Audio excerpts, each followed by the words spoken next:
Nice. Good evening, everyone. You are with Friday Night Tech Talk Live with Mike and Will, and we are using our brand new software package to broadcast to you. Big shout out to Eric from Easy Computer Solutions, because he's the one that turned us on to this. And hope you like the way this new software looks, and it's called StreamYard. And we're going to talk about it first thing up. But first, Will, say hello. What's going on, everybody? Yeah, Will's always excited, you can tell. Yeah, Will's real excited because he went back to work. You see, that's the problem. Exactly. I see George like StreamYard now. George is all in. George is all in, that's true. All right, Mike, up on you. Hey there, I'm Mike Dixon, SimplyYourDevice, and welcome to today's stream. And thank you to Eric and StreamYard. And welcome.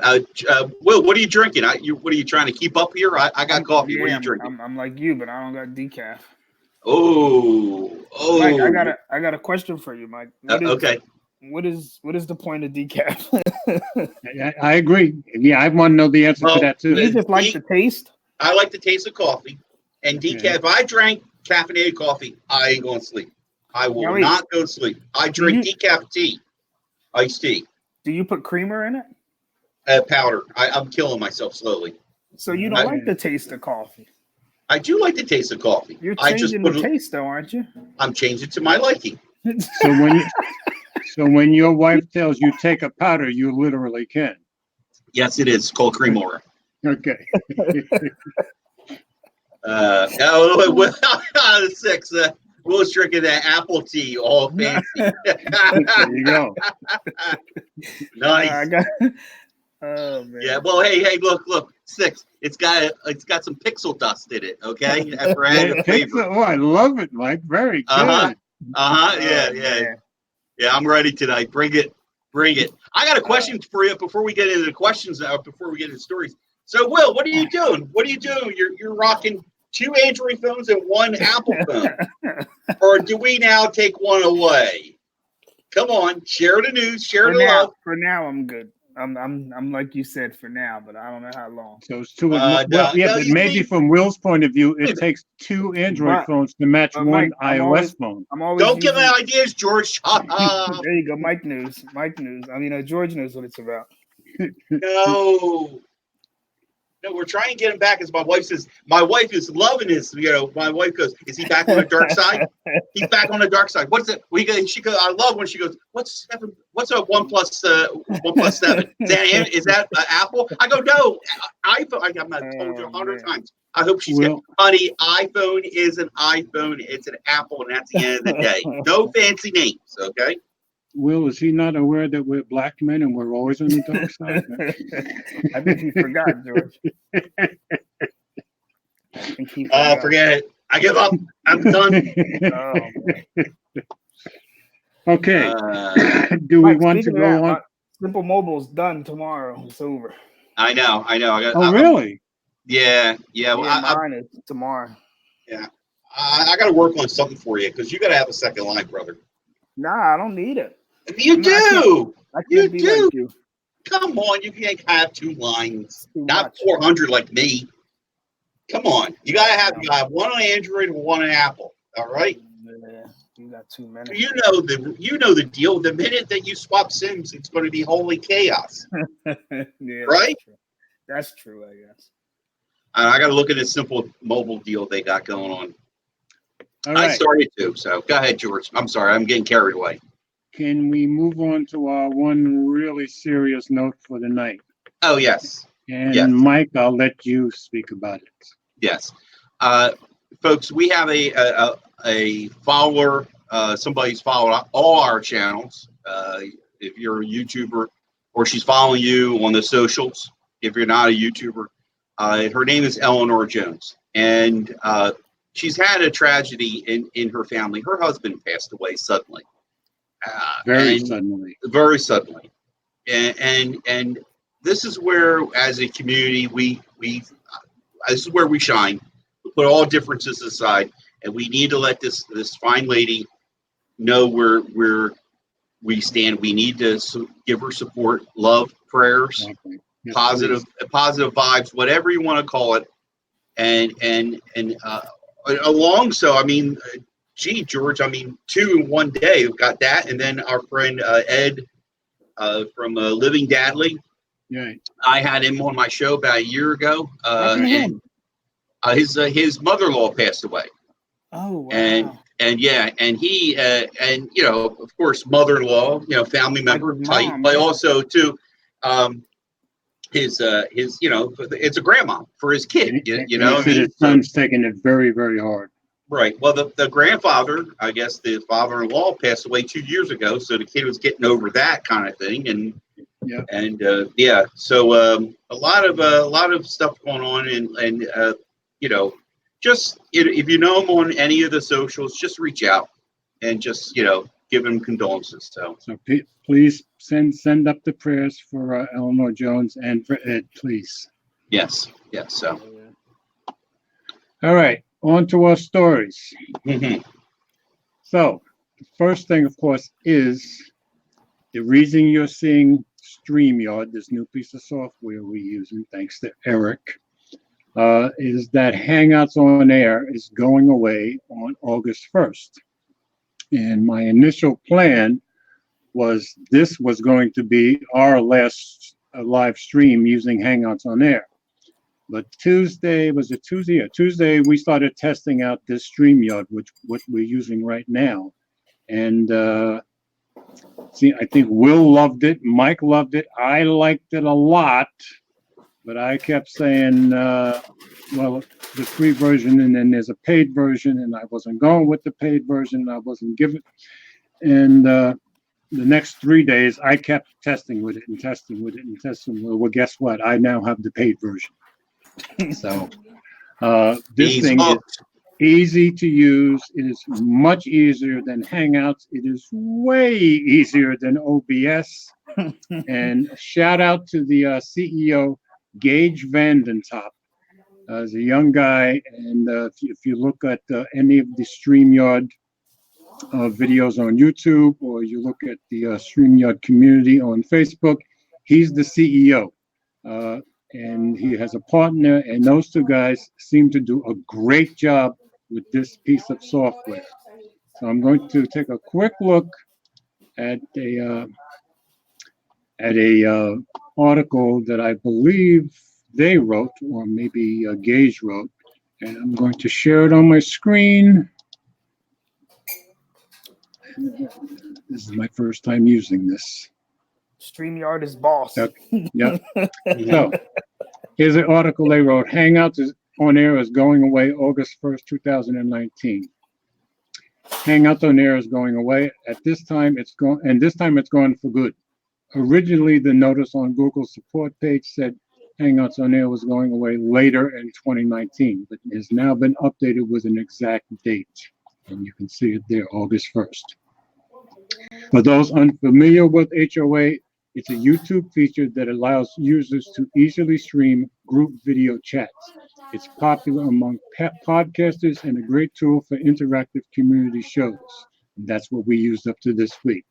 Sadly, it now joins the long list of killed Google products, very long list.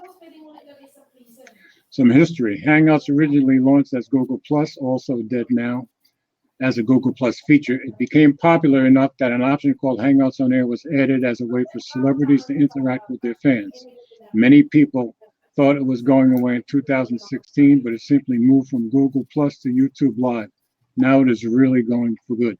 That picture of that young man you see in the picture, that's Gage Vandentop, the CEO of StreamYard. Now, is there an alternative? The Google shutdown message directs people to YouTube webcam, but it's not really an alternative. The feature only allows a single person to stream from their webcam. In other words, it wouldn't work for what we do. You are not able to bring in guests or share your screen. You can use encoding software like OBS, but OBS can't really replicate HOA without wiring up additional services like Skype. And believe me, we've tried, right, guys? And it's Hangouts on brutal. I mean, OBS Brutal. is great, but it's very complicated and it's going to take time to learn. This is easy to use. There are various third-party programs that replicate some features of HOA, but we believe our product StreamYard is where ex-HOA users will feel the most at home. Talk about being right. Like Hangouts on Air, users have a unique guest link to invite other participants into the stream and can also share their screen, as I'm doing right now. The StreamYard Studio has a similar feel to the HOA control room. You can change layouts and highlight your guests. StreamYard is not a free product, but it does have a free version with lots of features. You can check it out here. And if you go on StreamYard.com and look up this article, you should be able to find it. So that's why we are on StreamYard right now. And let me stop screen. Alan asked if you bought the premium or if we got the hookup. Now George bought the year membership. I bought the 1 year membership, so the 1 year basic, yes. But I am absolutely in love with it. It is so easy to use. It's incredible. If you saw the opening, I actually got to play my normal intro at the very beginning. Well, and they made it. All I had to do was click a button. So I just wanted to shout out StreamYard. I wanted to shout out Gage Vandentop, and believe me, he and his partner are extremely proactive. And looking at the Facebook community, everybody is very happy with their customer service. So they keep making improvements. And I saw one interview with Gage by another YouTuber, and he said the best thing about your stuff is whenever you make an enhanced feature, it just works, and it works right day one. That's pretty good. So I'm thinking we've got a couple of genius programmers here, and boy, am I glad we do. So you guys got anything to say about this? No. Where was this all? Where's this been? Because I would have used this a long time ago. Me too. But on the other hand, as Will's mentioned, we've discussed before. I personally think Google's missing the boat. A little bit. Here's an opportunity to make. I would have paid into the service. I would have paid. You were gone, Mike, when I told George. I said, "Don't worry. After they fix it up a little bit, add some more stuff, Google's gonna buy it." Yeah, I said that too. Yeah, wouldn't surprise me. I wouldn't surprise you, because YouTube gets a feather up there, where, and it says, "Oh, you can't have this. This is illegal." Or some bad player is going to mess it up. They'll say something about privacy or right. Too much access to your account, because though I don't know if everybody's used it yet, but it's so easy that you just. I think it was you sent me the video, Mike, and I had seen it a couple days before. I think Easy posted it, or you sent me the link, and when I clicked it, it was just like, I think it said sign in with Google or something. I think it was just your Gmail account. It just did everything for you. It was like easy that it's like, how can you not use it? I think it was the same night we tried it, right? Yeah. Or the next day. Well, you did. You were saying it was crazy. You started, yeah. You did the stream with me, and then I came back on Tuesday and we did it. Just you and I. I think George got involved too. Well, the first night he had to go behind my back because he waited till I was in the shower before he sent the link. Yeah, everybody. I guess the stream looks all right. Nobody's saying that it's bad. Like compared to what we were doing with OBS, man, that was OBS. It was a pain. You gotta have shout out to Alan at Phone Tech to Work. Thank you, Alan, for the $2. Appreciate it. You gotta have all these windows open and moving stuff around and putting banners to cover. Funny. Wait. Let's also a little side note. So we were trying to figure out. My brother was trying to help us out and said, "Well, do a speed test." So George did a speed test. He had decent numbers. Then we did Will's. Will's was in the very low range. Yeah. And mine blew you guys out. But I'm not here to brag about that. I'm here to talk about right now. Look at Will right now. Will is it. Now there's been nights with Hangouts. Will stuttered, or I stuttered, or George stuttered. There's been nights that Hangouts has been a mess. Look at George right now. You're doing this, I guess, from your PC, right? Yeah. Yes, I'm doing it from my desktop. Right. Yes. So compared to what other nights when I do the stream, it worked. Yep. We did that test. Toward the end, when you were doing it, it was like George wouldn't even be able to get in. the stupid Yeah. link. Oh yeah, right. With Hangouts on air, yeah. yeah. So I think we got. I just hopefully nobody comes to spoil the fun. You know what I mean? Yeah, we have a winner here. Yes, definitely, but most certainly. So. Yeah, this is too easy. I mean, sorry, y'all can learn OBS. This is too easy for me. I'm lazy. This is this is it for me.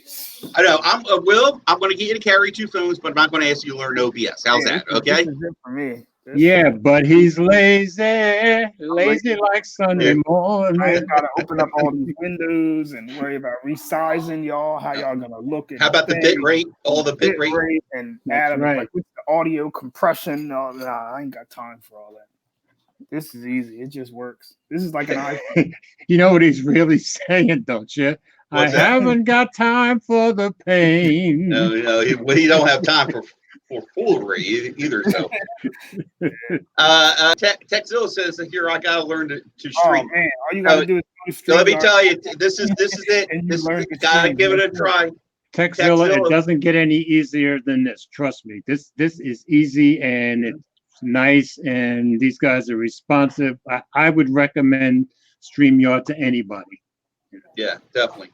So Alan said it's better clarity probably because it's not high traffic. I don't know what it is, but we'll find out. Yeah, I'm curious. I'm curious once the switch is thrown on Hangouts, what is it going to be like here? Because you're going to have a big inflow. I'm surprised. It's going to get busy. Yeah, it's going to get busy. Yeah, it is. So. Yep. I'd like to take a moment and see. I give shout out to a whole lot of people in the room today. Go ahead. Go tonight. We got a good crowd. 19 people. How about we got here? Well, we got 6 is first in the room. He gets the cookie. He gets the prize. Nigel, as always, Nigel here. Phone Tech at Work. Alan, thank you. Mr. Butler, Serrano Butler is here. I saw Texzilla. Thank you very much for stopping in. It's really cool. Mill Hustle. Mill also says, can't wait to hear the talk on the merge, which I mentioned to him in the chat. Up next. It's going to be coming up next, definitely. See, some guy named Will. I don't know. George, some guy mobile. I don't know who he's at. Anyway. Gary Brown, Mr. Bad News Brown is in the room. Thank you very much. Some lady named Patricia Dixon. I don't know who's letting these people in. You know what I mean? Big House is in here too. Is Big House here? Okay, all right. Here. Serrano's here. Serrano, yeah. I saw. I'm scrolling down here the list of people here. We have a Bridget, if I'm calling that correctly. Bridget Limbanda, I would think. Coming from Cape Town. Did I see that right? Coming from Cape Town. I'm thinking she was the lady that mentioned it, that asked me about my stream in the Facebook StreamYard group, and I told her to come take a look. I think that's the same lady. All right, good. So, and I just see, I did see Louise Tech for You Needs here, and you saw Big House. There he is. Big House is here. So, thank you for everybody coming in by, checking in. So. Yes, Brigetti is the lady that came over here from StreamYard. Thank you, Brigetti. I appreciate it very much. I hope I'm pronouncing your name properly. So, Anyway, so we want to go on to the one that Mill's waiting to chomp at the bit. Yes, you want to take that one, or now, none of us had read this story beforehand because this came out kind of as we were getting ready to do the stream. So you want me to read it? You want to read it? What do you want? I'll butcher it. I mean, I'll read it. I'll butcher it. Thanks very much. No problem. All right, I'll put it up on screen. Okay, do that. After more than a year, so people can see the wording I'm trying to make, butcher here. After more than a year of regulatory battles, T-Mobile's $26.5 billion takeover of Sprint is this close to happening. Oh, so it's really not happening, I guess. I think it's done, but maybe it was a big hurdle. Well, I think the big news today was the Justice Department okayed it. That was the big hurdle. Justice Department antitrust head Mankin Delhim said Friday that the DOJ. No. It's Del Rahim. Thank you. That's what I got here, George. Said Friday that DOJ will approve the deal because Sprint's parent Deutsche, Deutsche how you say it? Telekom. Telecom signed an agreement to sell off several Sprint's assets to Dish Network, creating a new nationwide wireless carrier. Under the agreement, Dish will acquire Sprint's 800 megahertz wireless spectrum, Sprint's prepaid brands, which is Boost and Virgin Mobile, and Sprint Prepaid, and their combined 9.3 million customers, as well as network agreements that will allow Dish to use T-Mobile's network for several years while it builds its own 5G. T-Mobile and Sprint will also need to give Dish access to at least 20,000 cell sites, as well as hundreds of retail locations, in a joint press release. T-Mobile and Sprint said that Dish will be able to take on leases of certain cell sites and retail locations that are decommissioned by the new T-Mobile over the 5 years after the divestment closes. You want me to read some, or you want to keep going? Okay, you go ahead. I'm going to take a sip of my coffee. All right. Dish will pay T-Mobile approximately $5 billion for the assets it is acquiring, $1.4 billion for the prepaid business, and $3.6 billion for the spectrum, which is what it was all about in the first place. The move could reshape the wireless industry and shake up where you get your wireless service. The deal gives Dish the tools to quickly enter the wireless business by accessing T-Mobile's network. T-Mobile, meanwhile, will combine with Sprint to create a much tougher competitor for AT&T and Verizon in the U.S. wireless market. T-Mobile has argued that its combination with Sprint will supercharge its deployment of 5G across the country, as well as expand its customer reach and scale to match the big two, AT&T and Verizon.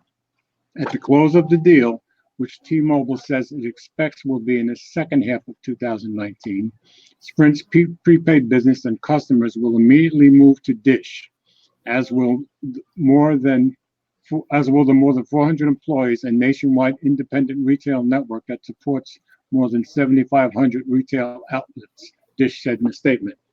There remain some questions about Dish's legitimacy as a wireless player. One of the primary concerns of the state attorneys general that have sued to block the merger, with CEO Jean Leger offered a rare defense of an outside company. Dish will be a very credible disruptive fourth player, Leger said in a call with analysts and media on Friday. I guess that was doing their what do you call that they had today. Will, you want to read some? All right. Double. What's this I didn't say laugh some. I said read some, brother. This article is so long. Double impact. Exactly when will Dish enter the market, however, is unclear, as it needs to wait on the completion of the T-Mobile Sprint merger before it can take on the divested assets. The company, however, says it will have a 5G broadband network capable of serving 70% of the U.S. population by June 2023. T-Mobile Chief Technology Officer Neville Ray said Dish and other wireless resellers will be able to access its upcoming 5G network right away. A decade ago, when 4G was on the rise, the carriers were protective of its then new network, preventing so-called mobile virtual network operators from using it. Likewise, the company will honor all reseller agreements that Sprint has, including a deal with cable provider Altice. Dish has long sought to enter the wireless business.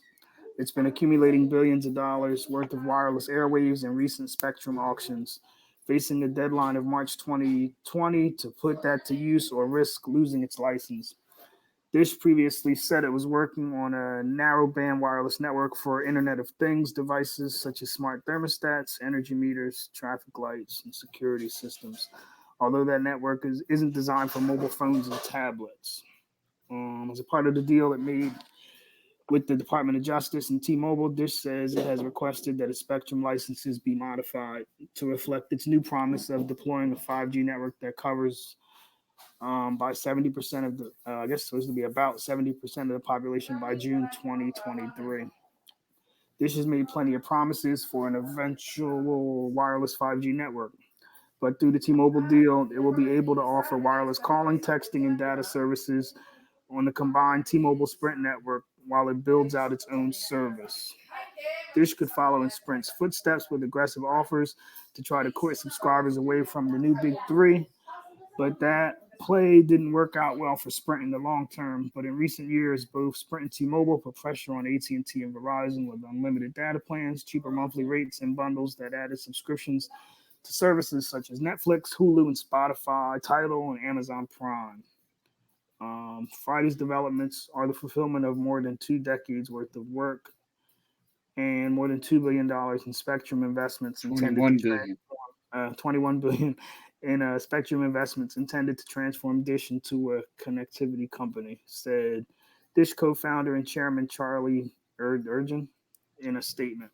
Taken together, these opportunities will set the stage for our entry as the nation's fourth facilities-based wireless competitor and accelerate our work to launch the company's first standalone 5G broadband network.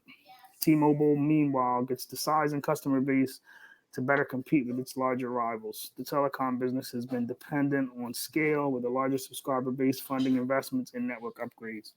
T-Mobile will be keeping Sprint's 2.5 gigahertz spectrum, the radio waves Sprint is already using to deploy 5G in 5 cities across the country. That's a valuable swath of spectrum as the company looks to roll 5G to a broader portion of the country. With this merger, and accompanying divestiture, we are expanding outputs. All right, George, you got it. All right, with this merger and accompanying divestiture, we are expanding output significantly by ensuring the large amounts of currently unused or underused spectrum are made available to American consumers in the form of high-quality 5G networks, said Del Rahim. When asked about whether this deal would lead to an era of aggressive promotions and cheaper plans, T-Mobile Chief Operating Officer Mike Sievert dismissed the notion. We're going to take the enhanced capability and go after AT&T and Verizon like they've never seen before.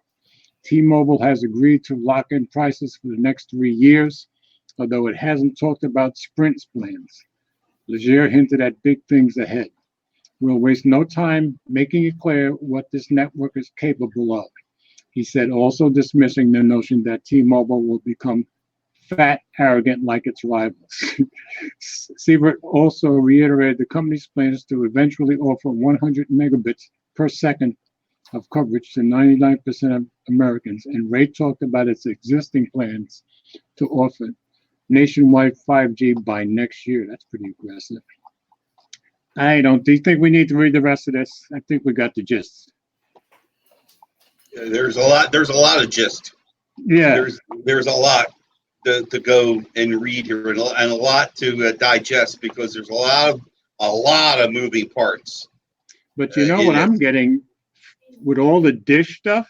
It sounds like Dish isn't going to do much of anything for 4 years, till 4 years from now.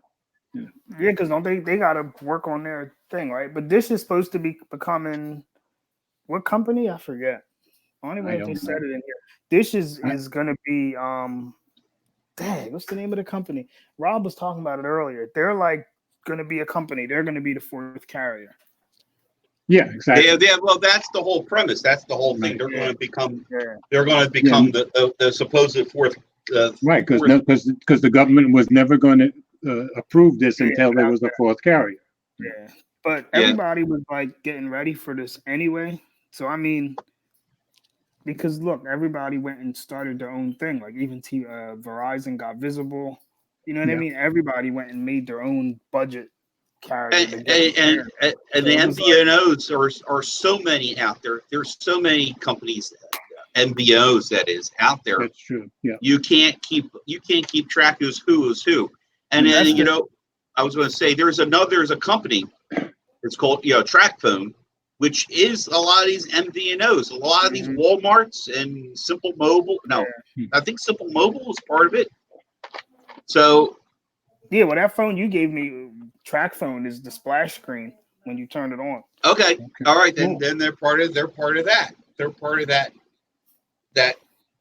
then there's another company that we don't know. We don't know what play they're going to be involved.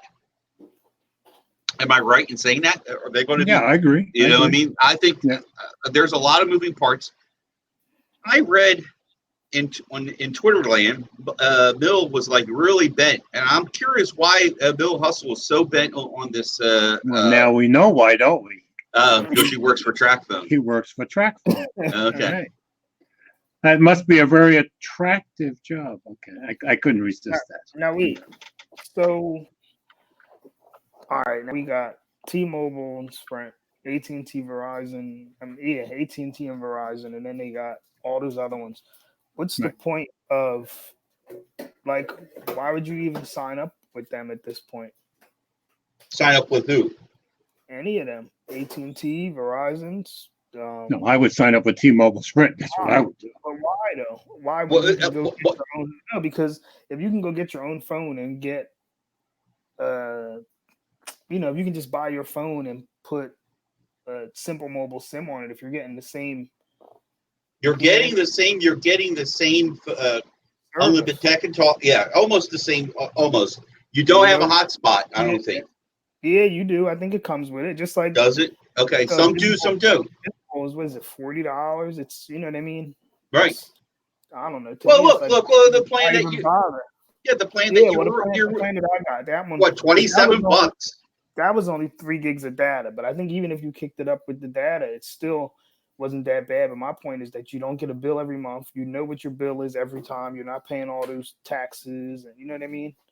You don't got to worry about them changing it. There's no, I guess the worst part of it is you can't finance the phone. Well, some of them you can actually. Yeah, they right now if you go to a Simple Mobile, they have a thing in there saying, is your credit average? Is your credit? Yeah, you can finance it. And you can finance it. Yeah. Amazing to me that you say the worst part of it you can't find. Why does everybody want to? Why does everybody want another monthly bill? I don't get that. I'm saying for the regular, for the people who aren't going to spend, because most people, we already know if they had to spend the full money for the phone, most people wouldn't have an iPhone, or because back in the day, I know when I got my 4S, I think I paid $99 for it. AT&T paid it for me, but I had to stay with them for all that time. So right, exactly. Most people, if they wanted to have an iPhone, that would be the reason they wouldn't go with one of those companies, because you wouldn't be able to finance the phone. You know what I mean? Well, you can. Some of them you can. Or they offer a finance company to go through. Okay, but let's just stop for a second. Let's talk about a year ago, 2 years ago. You couldn't do that. You couldn't do this. You couldn't finance a phone. Okay, now it was either buy the phone, and was a crappy one at that for $50, right? For who? You for these small companies? Well, I'm talking, from any of the track phone companies, or now you can get an iPhone 10 and at a reduced cost and finance it. You know what I mean? So I think the thing that they're going to use to get you in the door now, and I saw with T-Mobile, I'm pretty sure y'all probably saw it too, is going to be phone exclusives. Like that's what Verizon is trying to do by having the 5G phone, or. Oh, you mean the 83-cent phone a month? I thought everybody was sick to death of phone exclusives. No, I think but I think with all these cheaper carriers now, like, all right, like I can go jump on T-Mobile prepaid for 6 months and then leave and go somewhere else. So for them to get you to sign up for postpaid and keep staying with their company, they're going to try to make phone exclusives. That's what Verizon does. Like Verizon, I think, is supposed to be the first one with the 5G note, or you know what I mean? And well, they had T-Mobile isn't even selling. T-Mobile's not even selling the Fold. So if you want the Fold, you can't go to T-Mobile. You got to go. You know what I mean? So they're going to try to. I think that's how they're going to try to get people, because if you start seeing commercials for all these companies and it's $40 a month and that's it, or you know what I mean? Yeah, that's even better than, look at, like I was telling Mike, T-Mobile, for one line they want me to pay $80. Why would I give them $80 a month if I can? Well, you could go to those other. You can, of course, Mike knows I got more than one line, so it's going to be cheap. It's going to be cheaper. If I didn't, why would I give them $80? You know what I mean? When I can go get Simple Mobile for $50. Bill Hustle makes a good point in the comments. It's like Renter Center for phones. He said T-Mobile created installment billing. Sprint followed suit. Yeah, then the rest jumped on. Yeah, everybody does. And AT&T now, I think they have theirs where I think I forget, they like extended it now. Like the payment is lower, but you have to pay for the phone for like 3 years. Yeah, Yeah. yeah. I think You the phone want. was cheap. But yeah, I don't know. I think a lot of people are gonna just start jumping to prepaid. You can jump around and do what you want. Okay. Now the next question is. Especially if I had an iPhone, I wouldn't sign up with none of the companies because the iPhones work everywhere. Oh, you can take your iPhone anywhere. Yeah, it would be a little different if I had like if I was using a OnePlus, what is it, the 6 and all, they can't work on Verizon or stuff like that. And some of the companies do try to block you though. Like I think it's Comcast, you can only bring your own iPhone. Gee, it's Comcast. What a surprise. Yeah, Comcast is you got to bring an iPhone. But Visible was doing the same thing. They were only accepting iPhones at the beginning. So eventually they'll accept anything, but I don't know. I think it's gonna be interesting. But they're all bundling crazy stuff. Like AT&T's been bundling. They have like a TV service. If you get a certain plan with them, you get like basically it's kind of like DirecTV now. I forget what channels you get. Yeah. They got a smaller, like 30 channel. Yeah, you get a DirecTV Now service, and then if you get the right one, if you already have DirecTV, basically you get HBO for free. So they've been doing that for a while, ever since they bought I forget what they bought. It was DirecTV. Yeah, they bought like a network or something. I think they bought HBO. They're HBO. Yeah. So and there's talk about, and now that splinters off into another chasm, another whole other thing, because you got Dish now, which is really a cable provider. So now they're going to offer phone service, but now you got a phone service that wants to be a cable provider. Yeah, exactly. You know what I mean? Think about it when they were just like they were saying on the podcast, like when 5G comes with the whole net neutrality thing, how is that going to work with? I was just going to mention about that. Yeah, right. Makes sense. Yeah, you know what I mean? That's going to be a whole nother can of worms. You know, some stuff is going to get 0 rated where it won't count against your plan, and Will, wait a minute. This also kills out the market for what? How are we going to have 5G phones and 4G phones? Because you got I'm just throwing out there the Stylo 6. Mm-hmm. You know what I mean? You know, they ain't going to make that a 5G phone. That's going to be expensive as hell at first. Well, you know what they're going to do probably? Like, I'm pretty sure AT&T is going to be like, they're going to have an unlimited plan, a basic, and then they're going to have 5G, whatever. Like, oh, did you see, Mike? I sent you the Twitter article. I don't know if you read it. The guy who's from Jersey who posted what happened to him when he went to Verizon and tried to get the 5G. I never got a chance to read that. I didn't get a chance to read that. Name. He has a Twitter. He has a YouTube channel. Tell us what happened to the guy, at least. MC2, I forget. But so what happened to the guy? He went to Verizon and was basically trying to get the 5G with his S10 Plus or something. And they gave him the phone or whatever. Anyway, the guy, they messed up and it looked like it was fraud. But anyway, they told him before he could get the phone, he had to upgrade to the 5G something else plan. So that's what they're going to end up doing. Like, they're going to make you, you know what I mean? Force you to go to 5G. To buy whatever phone you want, because that phone doesn't just have 5G. I think it has a bigger battery. And so even if you just wanted that phone, they told him basically, you can't buy this phone unless you upgrade to the 5G plan. So that's what everybody's going to do. They're going to make 5G its own separate plan and charge you more for it. Yeah, absolutely. Now I wonder what T-Mobile's going to do. Yeah, I guess we're going to find they're out. saying they're rocking in prices and all this stuff. I mean, I know y'all love T-Mobile, but yes, I do love my T-Mobile. We'll see. I don't know. I don't have faith in none of them. I think they all collide. This from somebody who has Comcast. I mean, come on. Hey, I got Comcast and I got AT&T, but I don't trust none of them. I jump around whoever's the cheapest, but. And T-Mobile got you interested. Do you outside the $80? Yeah, but I told you they got me interested. But there's still too many. Like, for me to jump to them, it would be kind of crazy because there's too many dead spots. Now, Bad News Brown is asking what will happen with Google Fi now. That's a good question. Google Fi needs to to lower their rate. I agree. If they were cheaper, I'd be on fire. I'd have no problem. Yeah, no problem, huh? Yeah, because if you use, I mean, I'd be more mindful of my data, but I would still use it. And then when I didn't use it all, I'd get my money back. Mm-hmm. Like, you can't be like, I mean, kind of with AT&T and wherever I'm with, it's like, I feel like if I don't just use data, like I don't even try to use Wi-Fi because I'm paying for it no matter what. Well, like unless I'm home, you know what I mean? If I'm home and I know my Wi-Fi is good, but if I'm out, even if somewhere has Wi-Fi, I'm like, I gotta use my Wi-Fi because I'm paying the top price for this. At least with Fi, I know if I don't use it, they give me my money back. Well, why don't you consider switching to Fi? It works on your iPhone. It costs too much. If I do use it does cost a lot. It doesn't make sense. I might as well use somebody else because they cap it. They cap you too fast, and the price you're paying for the data is high. It's $10 a gig. Yeah, it's too much. It's too much. If I get that, I might as well go to T-Mobile and give them $80. Well, come on over to T-Mobile. We'll hook you up. And then I don't got to worry about jumping on the Sprint network. sometimes Fi will jump on the Sprint. Did you take that to Virginia? The What, Fi line?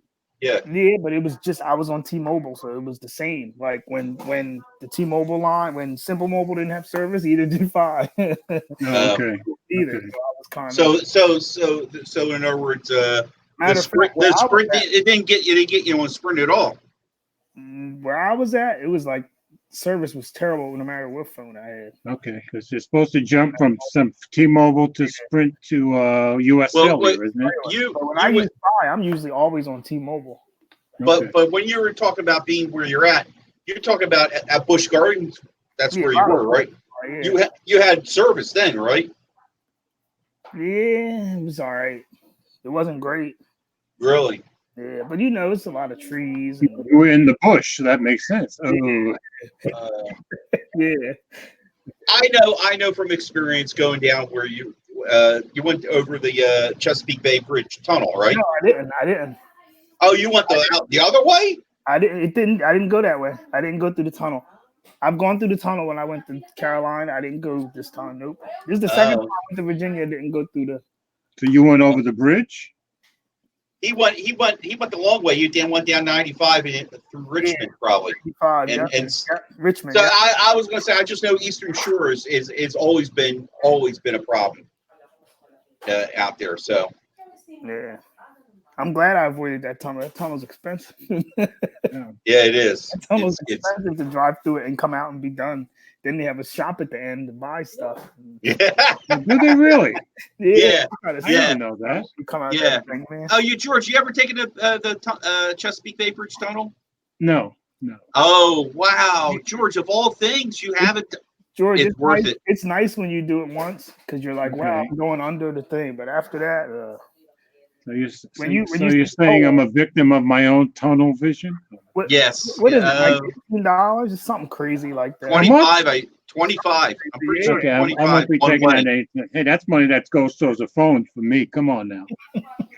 $25 one way, but you say it's 20 miles. It's 20 plus miles. That's a month of StreamYard. Okay. So anyway, I just saw see here. Big House says skip the fold by the ZTE like I'm watching the stream. He's watching the stream with a shout out to Ats down and shout out to that. I tell you, where's Forbes when you need him? I'm with you, Big House. I'm down with that. There's your folding phone, folks. I can't do it. Nah. All right, are we ready for our next story? Let's go. Let's do it. Mike, you want to take the next one? Let me close it. Let me close a few windows here. I got too many going on here. Okay. You must be on Microsoft Windows. So. Okay, sorry. Yeah. Didn't we talk about this before? Huawei laying off more than 600 people in the United States? They did this since our last broadcast. Oh, okay. All right. I'm going to share the screen. Huawei's laying off more than 600 workers in the United States as Chinese technology giant continues to struggle with newest restrictions from the Trump administration. The layoff is announced Tuesday will take place at the Future Way, which is Huawei's U.S.-based research and development subsidiary. The company blamed the layoff on its curtailment of business operations caused by the U.S. restrictions. Decisions like this are never easy to make, Huawei said in a statement. Future We, I'll call it We, will continue to operate in strict compliance with U.S. local laws and regulations. Huawei previously warned that pressures placed upon it from the Trump administration would result in loss of U.S. jobs, and Wall Street reported last week that layoffs were imminent for the Huawei employee base in the United States. Given the United States vulnerability in cyberspace, I think the government is bending over backwards to make America safe, but it's gone too far. Andy Purdy, Huawei's chief, he's just pretty.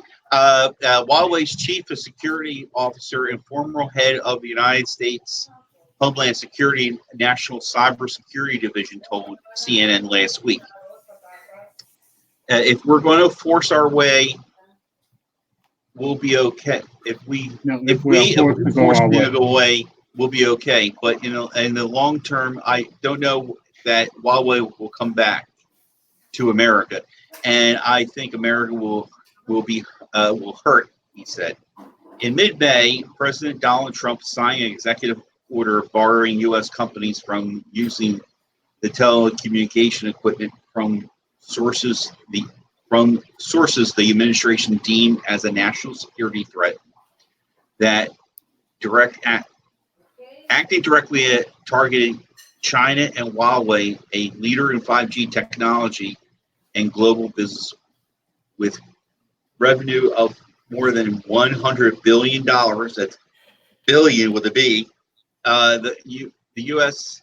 has said it would ease restriction on the bans, but the details remain unclear. Which, yeah, we never did. We ever get any kind of like formal saying, "Hey, we're going to do this and do that"? No, we never got any clarification. On the one hand, the president and the department said they were going to ease restrictions, but nobody ever said how they were easing restrictions. Then they said they could do business with them, but they couldn't. It's very convoluted. The ban has prevented future We employees from communicating with their co-workers in Huawei's headquarters in China, the journal reported. Future We has offices in Dallas, Silicon Valley, and a small handful of other American cities. Now, can you imagine you working in a company that's worldwide and you're in this country, but you're not allowed to talk to your company employees in the other country? That's pretty weird. Yeah.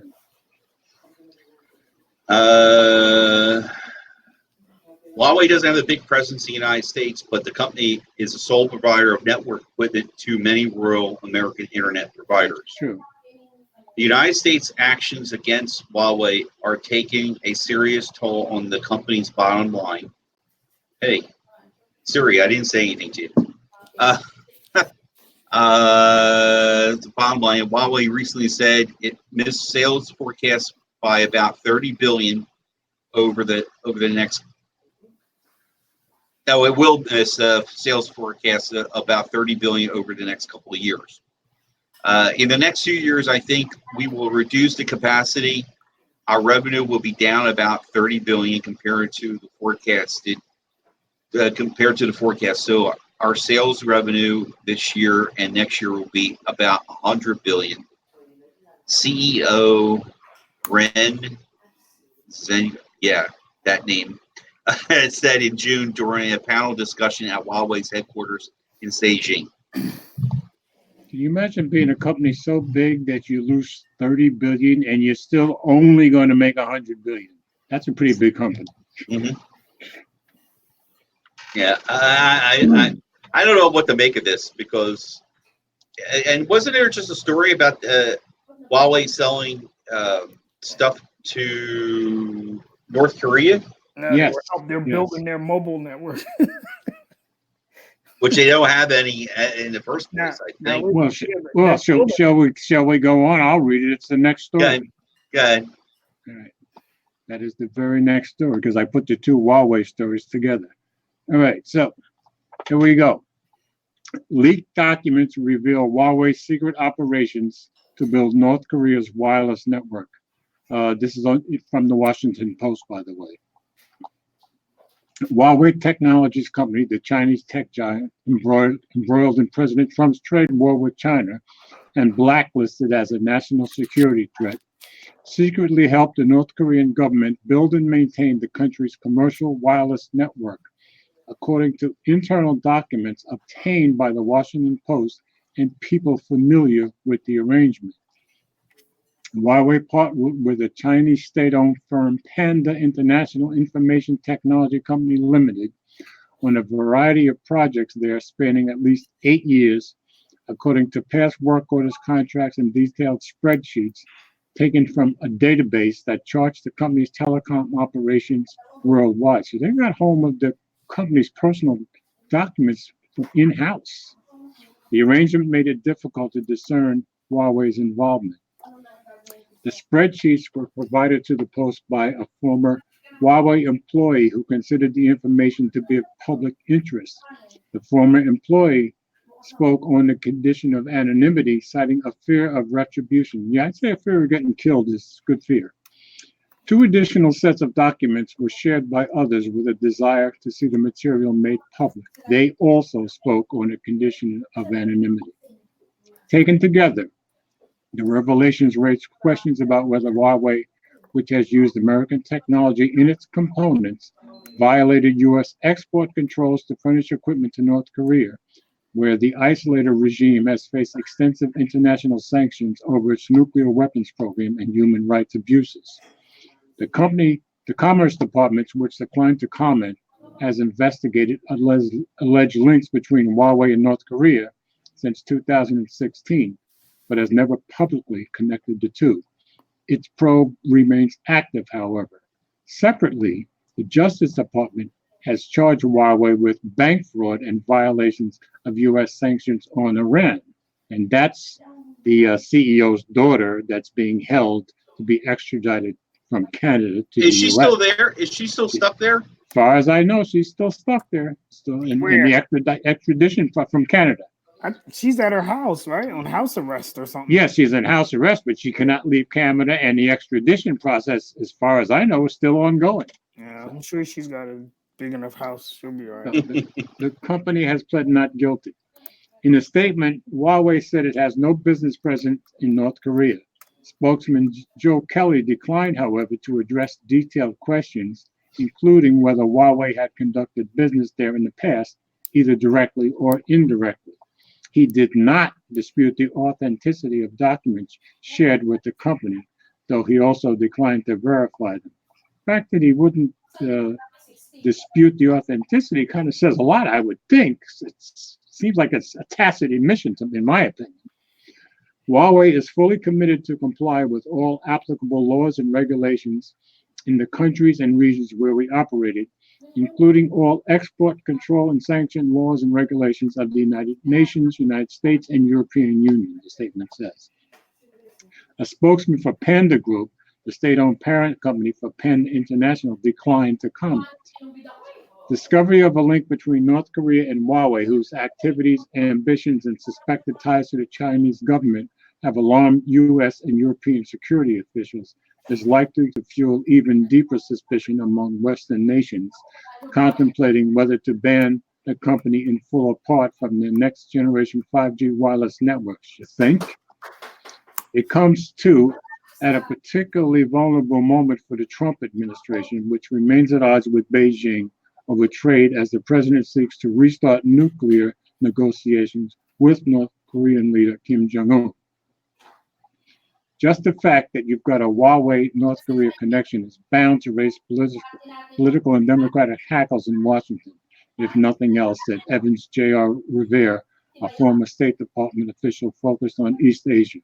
Just when you thought the U.S.-China relationship couldn't get more complicated and the U.S.-North Korea relationship couldn't get more complicated, you have this instance of China and North Korea working together to enable Korea to make strides in an area of potentially sensitive technology. A current senior State Department official who, like others interviewed for this report, spoke on the condition of anonymity to discuss sensitive information, summarized the administration's frustration. All of this fits into a general concern that we have about corporate responsibility in a company like Huawei that is not trustworthy because of its company culture and numerous incidents indicating a willingness to evade or outright violate laws. Well, yeah, they certainly have that history. Working with regimes like North Korea who deprive individuals on a regular basis of their basic human rights raises concern. Since its founding, and this is interesting to me, since its founding in 1987 by a former engineer with the People's Liberation Army, Huawei has grown from a humble phone switch maker into an icon of China's technological prowess. The world's largest telecom equipment manufacturer today is a national champion promoted by Beijing and does business in more than 170 companies. So the CEO of Huawei used to be a former engineer with the People's Liberation Army. So I can see where the distrust comes from. Before 2008, North Korea struggled to find multinational companies willing to build the 3G network in such a risky business environment. That ended with the creation of the wireless provider Koreolink, which emerged from a discreet visit in 2006 by Kim's father, Kim Jong-il, to Huawei's headquarters in Shenzhen, China. This was the time that confirmed not only the top leadership interest in dealing with Huawei, but pretty much revealed a choice of Huawei as the primary supplier of technology. So in any case, I don't think we need to go on with it, but it seems to me, I mean, the former president of the country went there and made the deal. The son is now working on the deal. I don't know about you guys. It seems pretty clear to me that they're doing something with North Korea. Don't you guys get that impression? I think they're in the. Now wait a minute. By the way, Nigel sent you something in Instagram, George, and Nigel said something about they're going to be helping Russia with their 5G network. With Russia with a 5G network. Yeah, I'm not surprised, but supposedly we don't have any beef with Russia using them. As far as I know, you know, it's in our laws. It's against the law for any company in the U.S. to do business with North Korea or Iran. I don't believe that's true of Russia.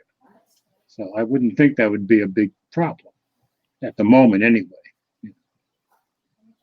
I don't know. I'm still. What are we going to do? What are we going to do for 5G here in the States? We're back again. We're that second-rate companies. Listen, we got to deal with. For me, and that's the problem. The 5G, Huawei is way ahead of everybody else in the world with 5G, and everybody knows it. You know. You were going to say, Will? When Apple gets 5G, it'll all be done anyway. We won't have this problem. When Apple gets 5G, when Google adds 5G, I'm not even worried about 5G. And when Apple and Google get 5G, I would lay you dollars to know that if you follow it back far enough, it's going to go straight to Huawei. Yeah, because they're way ahead of everybody else. By the time they add it to their phone, I'm saying, because I'm not even thinking about 5G because I'm not buying new phone. I'm not buying new S10 5G. I'm not buying a OnePlus. Yeah, I'm not either. 5G or because Sprint. I mean, AT&T has a hard enough time giving me 4G everywhere. Yeah, that's true. And just like today, I was on 55, Mike. I saw my 5GE sign pop up. Yeah, exactly. I thought about you, Mike. Nice. I said, Mike will love it. It popped up on your iPhone. Yeah. So the whole crux for me putting both of those stories in there is Huawei just doesn't stop. They do something to get themselves in trouble like at least once a month. and it never seems to end, you know. So, all right, shall we move on? Yeah. All right. I think Will should absolutely take the next story. Which one? The one on the I just got them all Apple open. buying Intel. Okay, hold on. Let me see. Okay, Apple in advanced talks. Let me get my screen up. Okay, you ready? All set. All right. This is from the. Oh man, this is okay. It's not bad. Wait, Wall hold Street up, Journal. George. Can I? I Okay. can't read this. Why not? I'm not a subscriber. You click the X. Oh, this is from the Wall Street Journal. You're right. Yeah. No, you should be able to. I got it. No, it tells Well, me I got to see if you can read it. Because I forgot I can't pull it up either. You got to belong to the Wall Street Journal. All right, Really? Mike, I'm going to take it off the screen. See if you can read the story. Apple is in advanced talks to buy. And again, did we confirm that they did buy it? Yes, I think it came through late today that Apple. No, it came through yesterday. I think that Apple did go ahead and buy it. Yes. Okay. Apple's in advanced talks, which apparently it's been finalized. Smartphone modem chip business from Intel. According to people familiar with the matter, a move that would jumpstart iPhone maker pushes to take control of development of critical components powering its devices. A deal covering a portfolio of patents and staff valued at $1 billion or more could be reached in the next week. The people said, assuming that the talks don't fall apart. Through the what's up? What? I'm laughing at Gary. He said $1 billion. Apple are some gangsters. Through the potential acquisition price would be rounding error for companies valued in the hundreds of billions of dollars. A transaction would be important strategically and financially. It will give Apple access to engineering work and talent behind Intel's years-long push to develop modem chips for critical next generation of wireless technology known as 5G, potential saving years of development and work. Apple has been working to develop chips to further differentiate its devices as smartphone sales plateau globally, squeezing the iPhone business that has long underpinned its profits. It has hired engineers, including some from Intel, and announced plans for an office of 1,200 employees in San Diego. For Intel part, a deal will allow the company to shed a business that has been weighing down its bottom line. The company apparently has been losing about $1 billion annually, and a person familiar with the performance has said, "Whoa."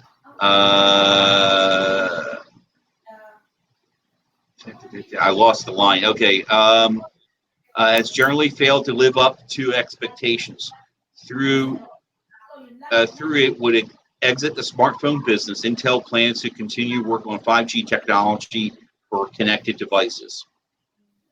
Intel and Apple have been in an on and off talks for about a year. They broke down around the time Apple reached a multi-year supply agreement for modems with Intel rival Qualcomm. The Wall Street Journal reported in April. Yeah, what happened with that? I thought they were like they kissed the bait up. Did they? They did, but obviously Apple is determined to break off from Qualcomm somehow. They want to make their own. Yeah, so I guess the Qualcomm deal is just a Band-Aid for now. Well, yeah, because remember, Qualcomm was suing Apple up to that point. All of a sudden, they decided to kiss and make up over that suit. Right. Because Intel couldn't come up with the chips they were supposed to. Right. Intel has cast a wider net for buyers then. and receive expressions of interest from a number of parties, but the talks with Apple, long seen as most logical buyer, soon resumed. Apple supply deal with Qualcomm, previously the sole supplier of iPhone modems, was part of the resolution in a 2-year legal fight between the companies over royalties Qualcomm is collecting for its wireless technologies. Intel had made inroads with Apple as the feud worsened, but announced that after the settlement that it was abandoning development of modems for 5G smartphones in an effort it had spent a decade and billions of dollars on, citing no clear path for profitability.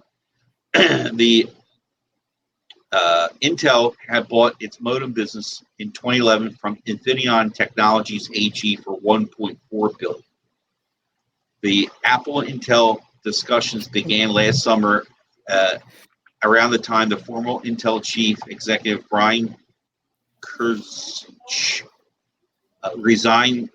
People familiar with the matter said that Mr. Krzanich championed the modem business and touted that 5G technology is a significant future revenue stream. When Bob Swan was named to that job in January, analysts said the odds of the deal rose because his focus on cleaning up Intel will be required addressing the losses in the modem business. So when Bob Swan took over, that became the Swan song. Okay. Yeah. I found that kind of like interesting. Like, really? The guy's name is Swan? I think that's what got him the job. So in any case, yeah, Apple is buying Intel. That's the bottom line here. Basically, and yes. Since Intel couldn't come up with making the 5G modems, Apple said, "All right, we'll take care of it ourselves." That's what it sounds like. Well, that's what it comes down to. They make their own chips now, right? They make their own processors. Right. So it only makes sense to have their own modems. I agree.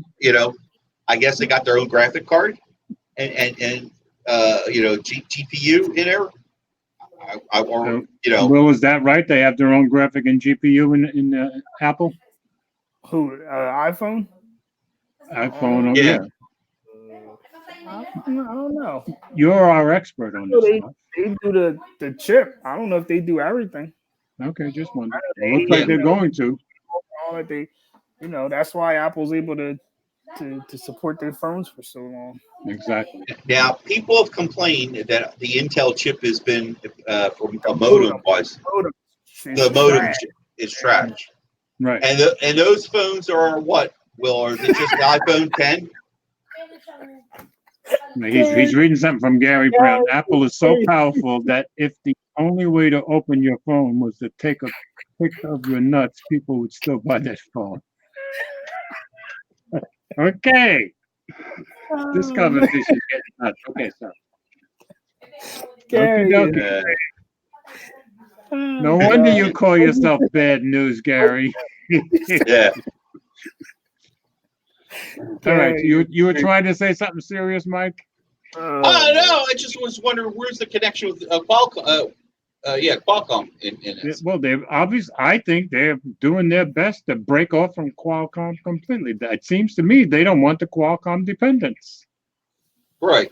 Well, what's Qualcomm making for them? Pull out of doing something. What did they just pull out of making something? Wasn't it Qualcomm like 2 months ago? That said it was Intel. It was Intel that pulled out because they said they can't come up with the 5G modem that Apple wanted. They wanted a lawsuit or whatever, and then quit. Right. So as far as I know, Qualcomm will be making their 5G modem unless Apple is able to get it together and make their own before that. That's my impression. Gary is crazy. Oh God. All right. Moving on. Yeah, Will, take the next story. Which one is next, George? I got the time for Facebook. The Fold is coming back. Google's taking pictures of people's faces, and Google. No, the Facebook. Yeah, let's do the Facebook thing. All right, don't forget we got to get this one in there because that was Gary's that Pixel, the Pixel one. All right. Okay. All right. If a $5 billion fine won't get Facebook under control, what will? Ooh, that's Mark Zuckerberg. Guys, I'll be right back. All right. Here we go. Facebook. Let me get it up. Let me get it up Okay. on screen. This is really too much now. Oh no! Wait, I got the wrong story. I feel like the guy in Telegram. It's time to get. I forget his name. It's time to get rid of Facebook. This is. Yeah, if you can. What do you mean if you can? Just delete it all. Just be done. Oh wait, I've lost my kids off of there. That's it. I've lost my Google Keep. Give me a second here. If I can bring it back. Where's my story? And the one we're working on is Facebook 5 million. Facebook. Million? Yeah. $5 billion. Oh, not bad. Okay, now I've got it right. Sorry about that, folks. If a $5 billion. So now I'm going to share the screen. As soon as it comes up. Come on. There we go. All right. If a $5 billion fine won't get Facebook under control, what will? Facebook will pay the Federal Trade Commission a $5 billion fine as a part of a settlement over privacy violations announced on Wednesday. But don't expect the company to meaningfully change its behavior. We'll get a little closer to your mic, please. All right. While the $5 billion penalty is the largest in the history of the FTC, it's more of a speeding ticket than a jail sentence for the massive company. Just hours after the fine was announced, the company reported that it had earned $16.6 billion in revenue in the first 3 months. For 3 months? Yeah. So while the FTC is imposing further privacy requirements on Facebook, like the establishment of designated compliance officers who will be responsible for a new privacy program, experts say that the settlement won't clean up Facebook's act anytime soon. Facebook breached user privacy, interfered with the sanctity of democratic elections, and makes tens of billions of dollars by reducing users' privacy and micro-targeting them. A $5 billion fine is not likely to change Facebook's behavior moving forward, said Dina, I have no idea her last name. Yeah, I can't say that one. Author of an academic paper entitled The Antitrust Case Against Facebook. That lady, again, points to the 2018 Cambridge Analytica scandal as a breach of Facebook's prior settlement with the FCC back in 2012. If Facebook can go against the FTC's ruling once, they can do it again. Absolutely. It's clear Facebook has massive issues when it comes to user privacy. Wednesday's FTC settlement also nailed the company on other offenses. The company allowed advertisers to use phone numbers users provided for two-factor authentication and misled 30 million users about their ability to disable a facial recognition tool that identified users and photos. Yeah, they do try to get you with that. Jason Kent, the CEO of the trade organization Digital Content Next, said that Facebook's history proves the social network probably can't be trusted with user data. Other than verbal promises from Facebook, it's entirely unclear what will prevent this from happening again, he said. Nothing. Kent said the FTC fine is not a meaningful deterrent, especially after any review of the $100 million settlement between Facebook and the U.S. Securities Exchange Commission, or the SEC, which was also announced on Wednesday. According to Kent, key points to look at in this separate agreement is that Facebook's users' personal data was sold to Cambridge Analytica. Then there's an excerpt here from this guy's Twitter. Right. He highlighted, looks like, in June 2016, the researcher told Facebook that in addition to transferring Cambridge Analytica personality profiles for approximately 30 million of its users, he had also, for those same users, sold Cambridge a substantial quantity of underlying Facebook data from which he had derived those profiles. The SEC complaint specifically states, it's the same thing I just read. Another interesting piece of the SEC complaint states that Facebook lied to reporters about the Cambridge Analytica scandal, falsely claiming that the company found no evidence of wrongdoing. Exactly. Between both settlements, it's clear that Facebook has a problem abiding by the federal government's rules. And even with a combined $5.1 billion in fines, Kent said it's still not enough. At the very least, the FTC should have more tightly restricted data collection and used to more closely align with consumer expectations, which would minimize their current practice of mining of our lives across the different apps in the web. Government officials have also chimed in on Twitter. Democratic FTC Commissioner Rohit Chopra, I don't know, voted no on the settlement and said it gave Facebook reason to celebrate. Facebook relies on your data to make money. He argued it's part of their business model. I agree. Yeah, they should just make us pay for it. Chopper added that no senior Facebook executives, including CEO Mark Zuckerberg or COO Sheryl Sandberg, would be held accountable for the privacy violations as part of the settlement. Presidential candidate Senator Elizabeth Warren, Democrat, said to Chopper's comments on Twitter added to Chopper's comments on Twitter saying that the settlement was a joke. I gotta agree with her. Out to Facebook for comment. Haven't heard back. Zuckerberg told employees the settlement would mean big changes. That's all he ever says. We're going to change the way we operate across the whole company, from the leadership down to the ground up. We're going to change how we build our products. If we don't, then we're going to be held accountable. That sounds so Zuckerberg. That's what he's supposed to do. Then he went back to watching TV. Everybody knows Mark Zuckerberg can do whatever he wants, and nothing ever happens. He'll lie about it, and who cares? Yeah, I think it's time to get rid of Facebook. But so a $5 billion fine on a company that can make 16-point-something billion in 3 months. I mean, come on now. I think Facebook killed our chat. Looks like we lost like 5 people. Yeah, did we? Yeah, we had 18, didn't we? We had 19 at one point. Facebook is popular around here. Yeah, really. Because they own everything. That's the thing. Like, all right, if you don't like Facebook, but you like Instagram, you're still on Facebook. You're still on Facebook. I was going to say Messenger. Messenger is like everybody's other go-to next to regular SMS texting. And what's the worldwide platform that everybody uses? WhatsApp. WhatsApp, and they own WhatsApp too. So Facebook, they're smart. They got into everything, and they did. A lot of people don't even know that they own the other stuff. Yep. So they're like, yeah, I don't use Facebook, but they're using it. But they're still using it. No. Instagram and WhatsApp, and probably using Messenger too. Right. Oh, what was it? Somebody was reading. I can't believe it. They own what's that? AR, altered reality, or that Oculus. Somebody ran it. I was shocked to find out that they owned Oculus. Yeah. Surprised the heck out of me. Definitely. All right, we're moving on. I'm looking at some of the comments. First off, Tech League's in here. Thank you for coming in. I did recognize that they were there. And Avin is saying, how do you think they make money from WhatsApp? It's literally just about protecting Facebook. That very well could be. I know he said, is it literally about just protecting Facebook?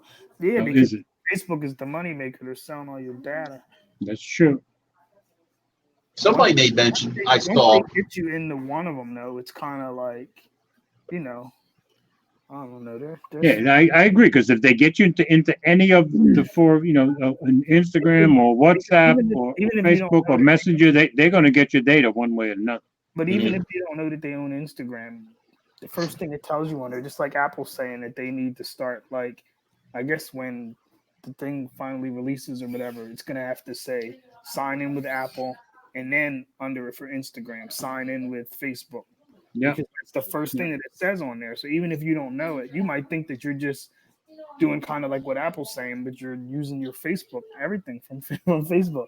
The games on the phones now, you can sign in with everything is Facebook. Some of the games you have to sign in with Facebook to keep your scores tracked. That's I don't know.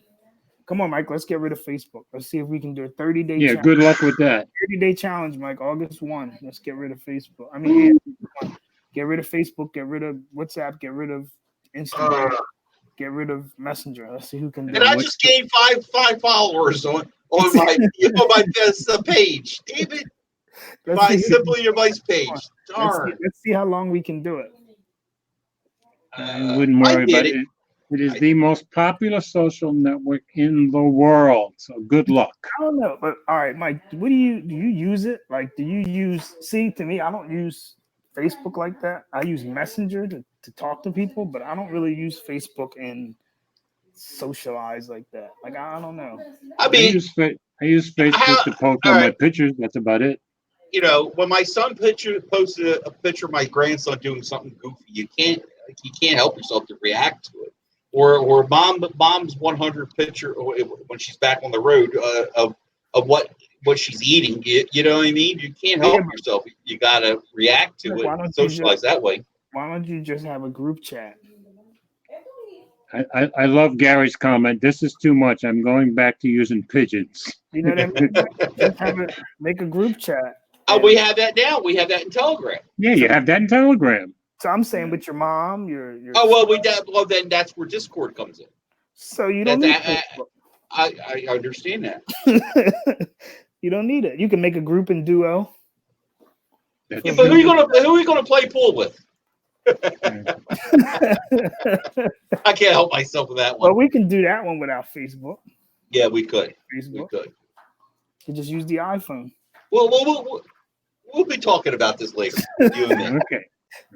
Mike needs to be what's it called? Detoxed. Detox, yeah. And this is George. This is the guy. When I met him, I used to be like, Mike, why don't you use Messenger? I hate it. I didn't like it. George, he used to be like, it's so cartoony. It's I can understand it. But once you got a lot of families start getting on something, it's you leave it alone, really. He used to be like, it's all for kids. There's all kids stuff on there. It's all, look at these smiley faces. Yeah, it was. Now, of course, Mike, remember he said this the day he gets some kind of folding phone. Okay. Hey, listen, George. 3 weeks later, I see Mike sending me Bitmojis of himself drinking coffee in the morning.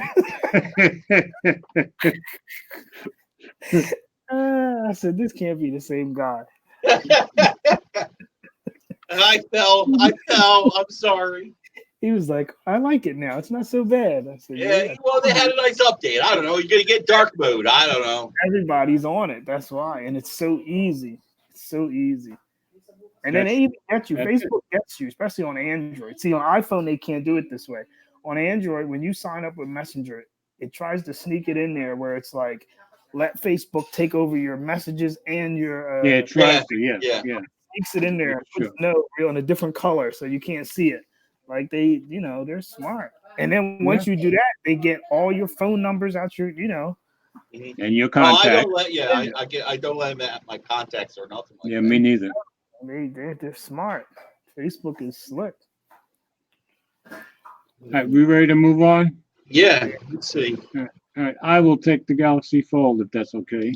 Oh, if it's just folding for you, then fine. Okay.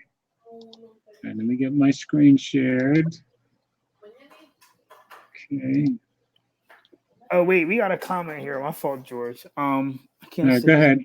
He said, if a website came along and promised to be Facebook, but they don't use our data, he said he's sure that it would do really well given its bad press. And I don't think so. That's probably true. I don't think so, because a lot of people said the same thing. If you look on Twitter, like everybody's saying that app, what's it called? Me or We Me or whatever. Like everybody tried to get people on that when Google Plus died, and I guess that's supposed to be not the anti-Facebook, but the one after Google Plus. Okay, yeah. Jumping on that thing. So that really didn't make it, is what you're saying. Yeah, I think it's just because Facebook is like Google, kind of. You know that they're doing stuff with your data. Come on, we ran across this. I said something on there. I said something or did something, and all of a sudden I started getting ads on the Facebook page. Where? Where? What do you mean? Well, I was talking about a certain kind of. Oh, okay, yeah. And then all of a sudden I started getting ads. Yeah. Somebody made mention about it too. Somebody said it on Facebook saying, I was talking about this XYZ product, and all of a sudden I started to see it, so. Yeah, but it's like, I don't know why, like look at Google Plus. Google Plus should have been a thing. Google Plus could have been Facebook before Facebook, and nothing. Yeah, and it never took off on anybody but techies. What Facebook has that makes everybody like it. I don't know. All right, am I ready to go? Go. Go ahead, George. All right. So we're back to talking about the Galaxy Fold, folks. You remember the Fold, the one that just fell apart as soon as anybody got their hands on it? This is on AndroidAuthority.com. Don't call it a comeback. Here's when to expect the Samsung Galaxy Fold. After postponing the Galaxy Fold's release due to hardware issues, Samsung announced today it will relaunch the Galaxy Fold in September. According to the company, it made several improvements to the Galaxy Fold's hardware. These include extending the top protective layer of the display to beyond the bezel, additional reinforcements to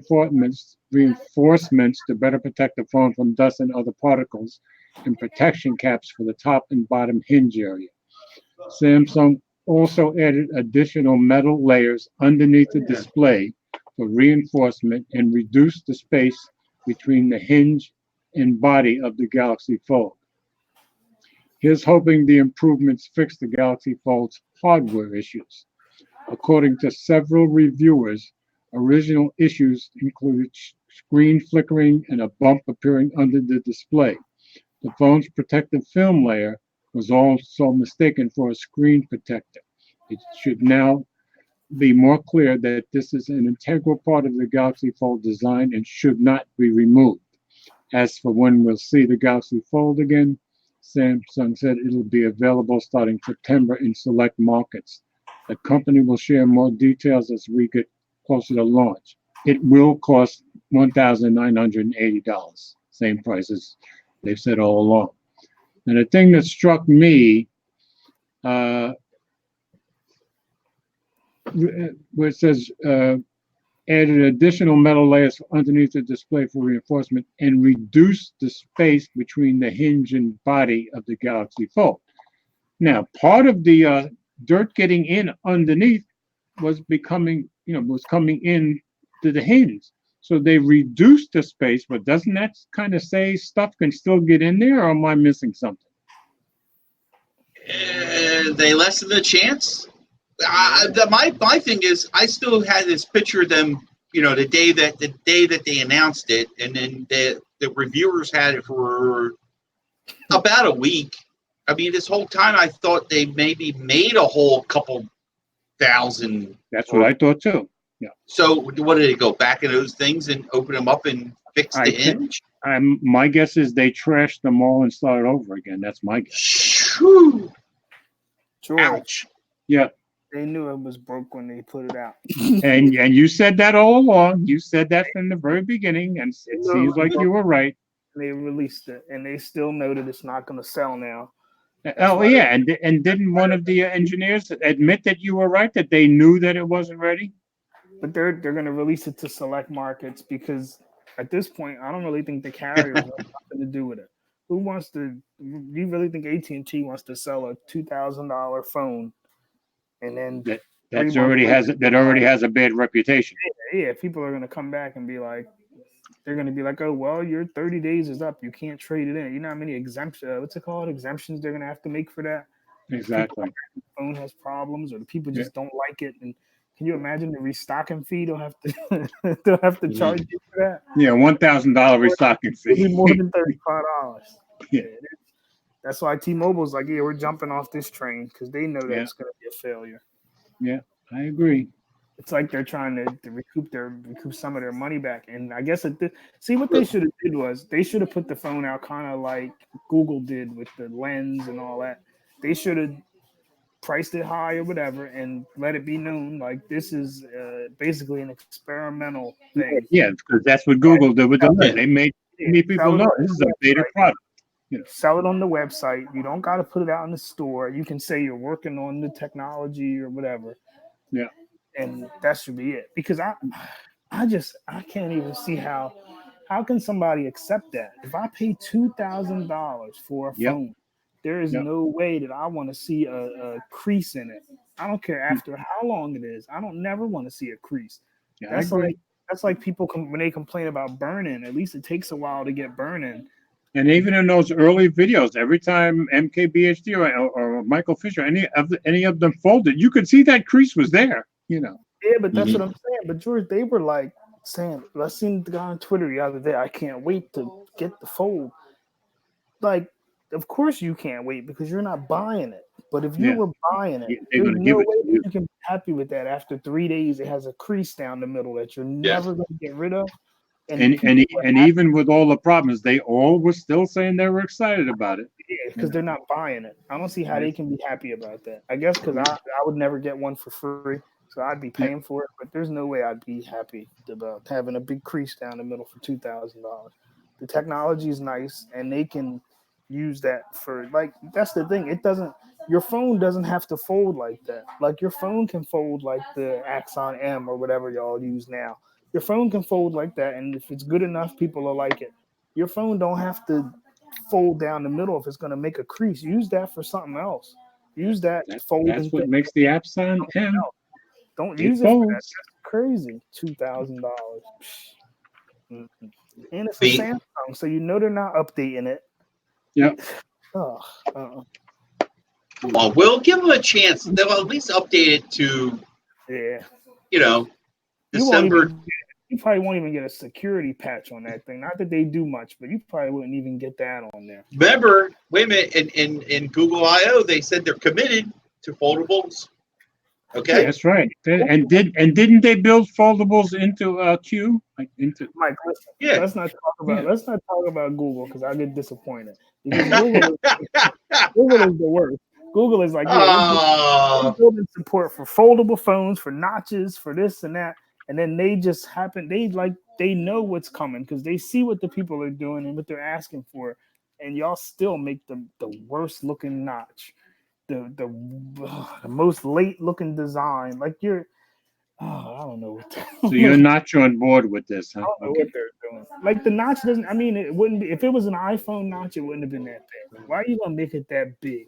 And then the new phone they're coming out with, I don't know. And bezels don't even bother me, but it's just like, Google is so far behind that it doesn't make sense to me. I hope they don't put that Pixel 4 out at $1,000, but I know they will. You know they will. Oh wait, now Mike, hold on. You have this is what I meant to ask you earlier. You have a Note 9 in your house, right? Yes, wife. You see, Samsung is giving $600. Yeah, I saw that. Now you tell me, are you trading in that Note 9? No, you're not. You will break even. Oh yeah, you're right. You will come out ahead. Yeah, but when they take it away, they all right. Now you're getting off the rails.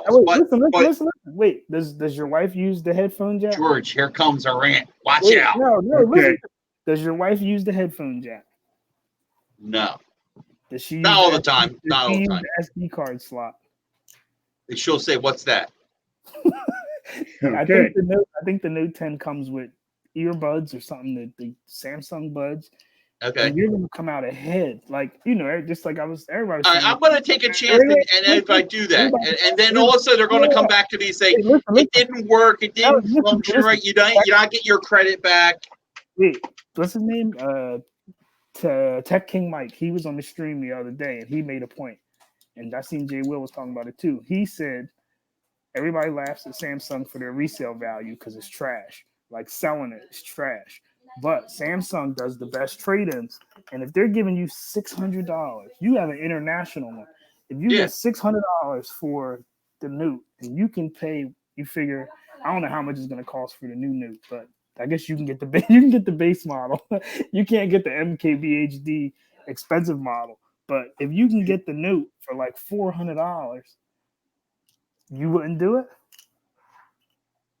It's pretty tempting. Yeah, because that's you're getting all your money back. You're making. Oh, I know. I'm getting. Yeah, and I know a few bucks more. I think I gotta look at the site, but I think they're doing it for everything, and I don't even like the Note, but if they're giving me $600, they'll give me that for the Pixel, and I might have to consider it. No. Yeah, because you get rid of the Pixel over a Note. No, listen to me. Because if I'm gonna trade it anyway to Google, Google's not giving me $600.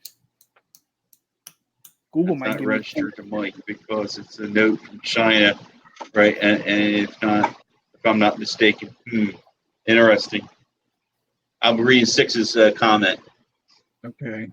But man, I think once they see it's a Note, they should just take it. I don't think I don't know. He might be right, but and see with Samsung, Mike, what happens is you buy the phone. Like once you say you're trading in your phone, you get the discount. So they can send you the new phone and you might not like it, and then you can just send it back without sending your phone in. So your wife can mess with it first before you.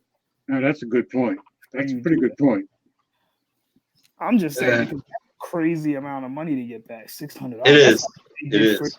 They did that for the Note 7 when they had that big thing with it. Like if you had bought a Note 7 when the Note 8 came out, they gave you $600 or something.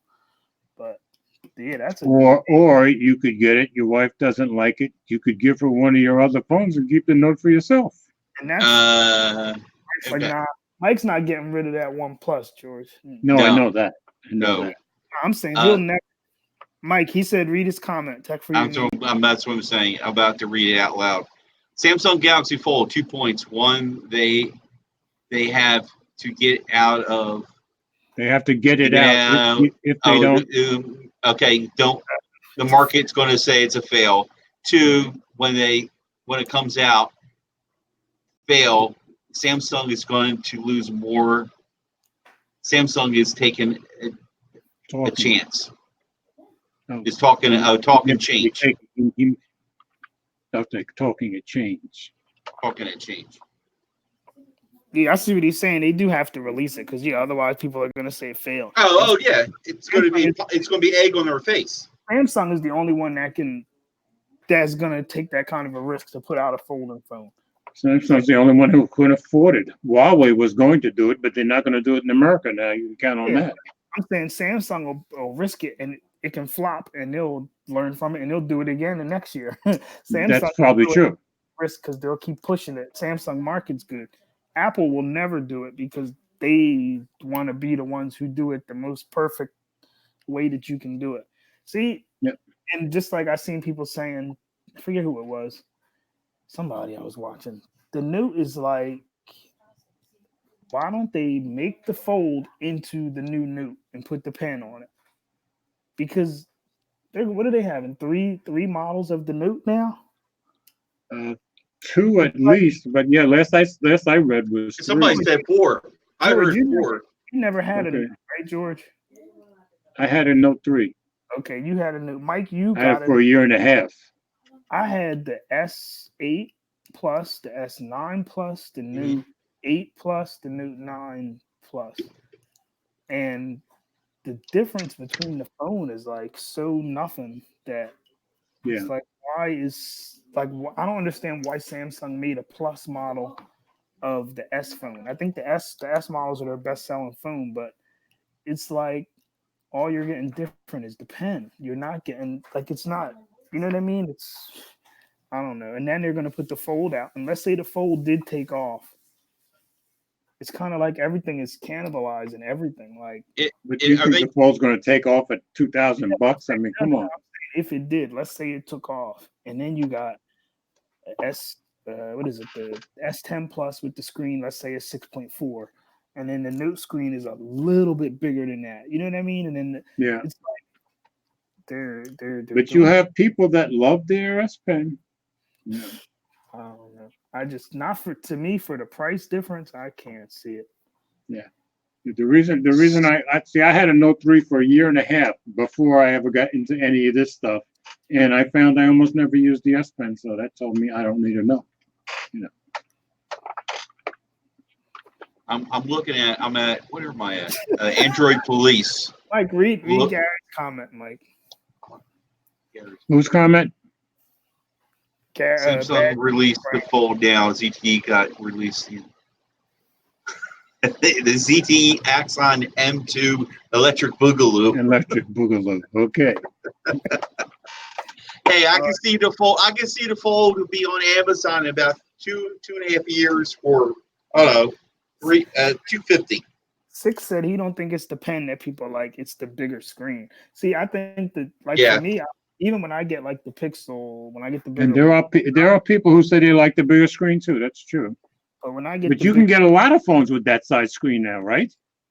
yeah, but like for me, when I get the bigger Pixel or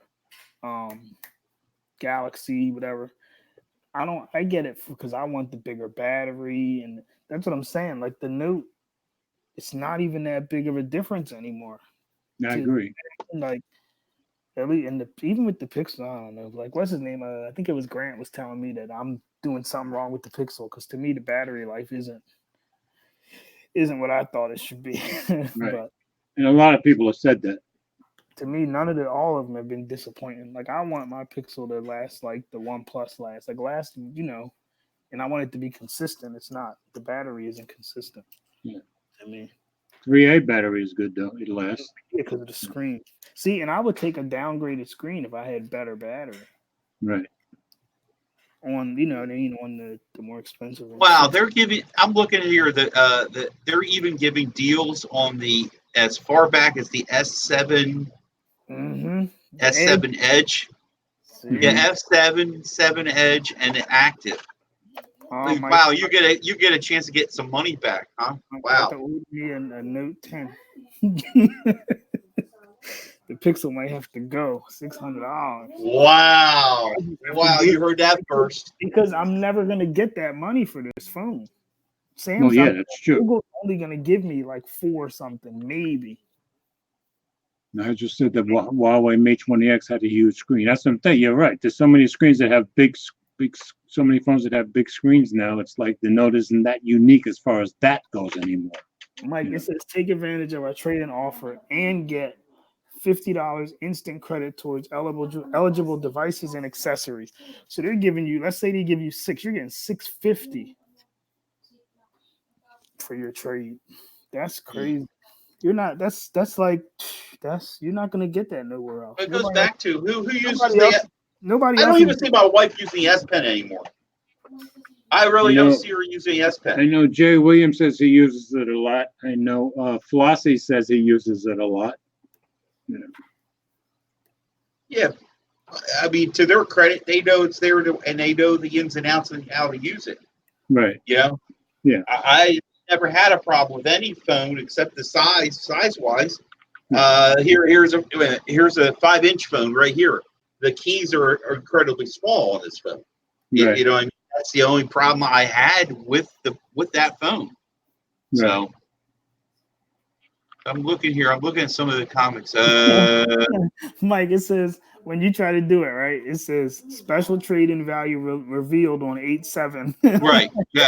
Well, Gary Brown is asking how they're taking the Note 8. I guess as part of the trade-in. I think so. Yeah, they're going all the way back to the S7. He said. Okay, so Gary, the answer is yes. Gary, yes. We got to wait until August 7th to find out what that one is.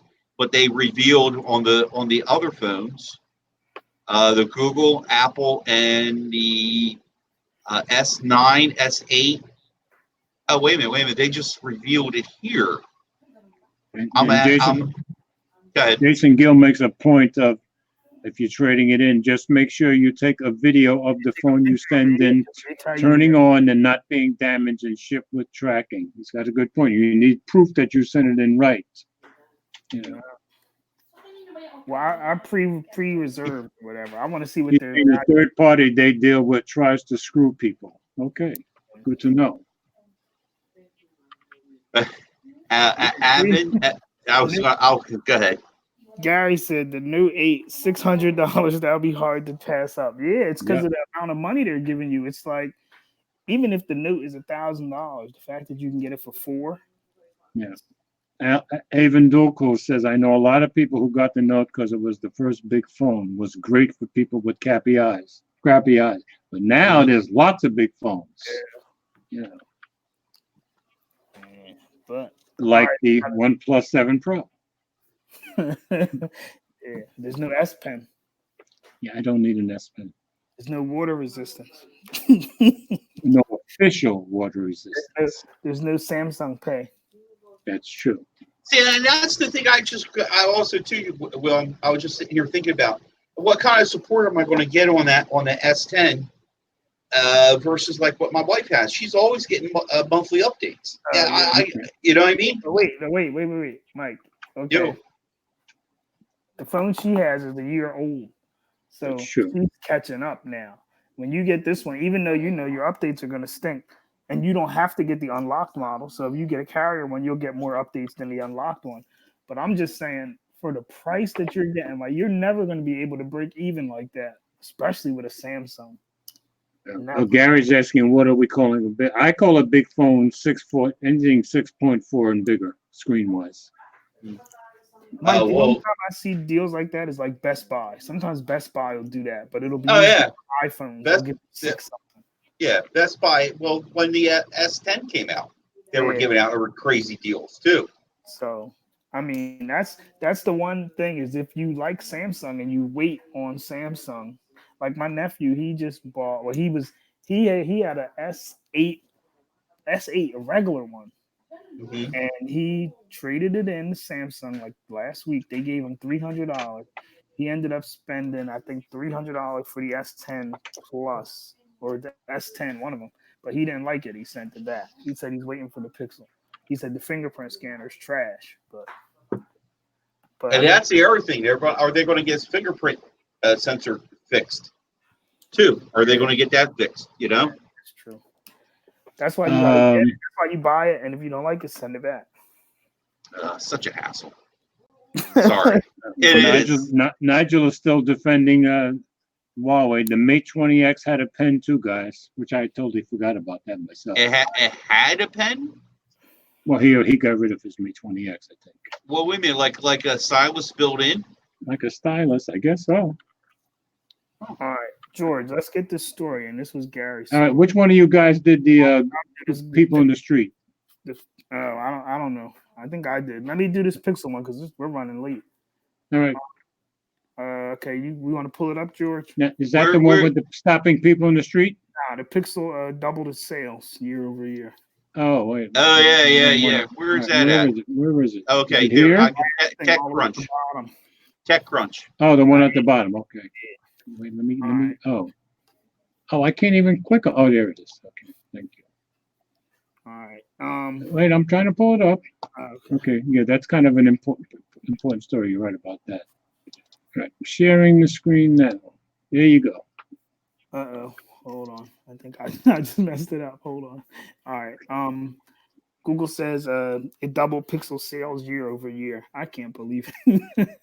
That's amazing. Looks like the mid-range Pixel 3a is the hit Google surely hoped it would be. Alphabet reported some pretty good earnings today, but the company's report tends to be pretty generic, given that it doesn't provide details for its different business units inside of Google and in its other segments.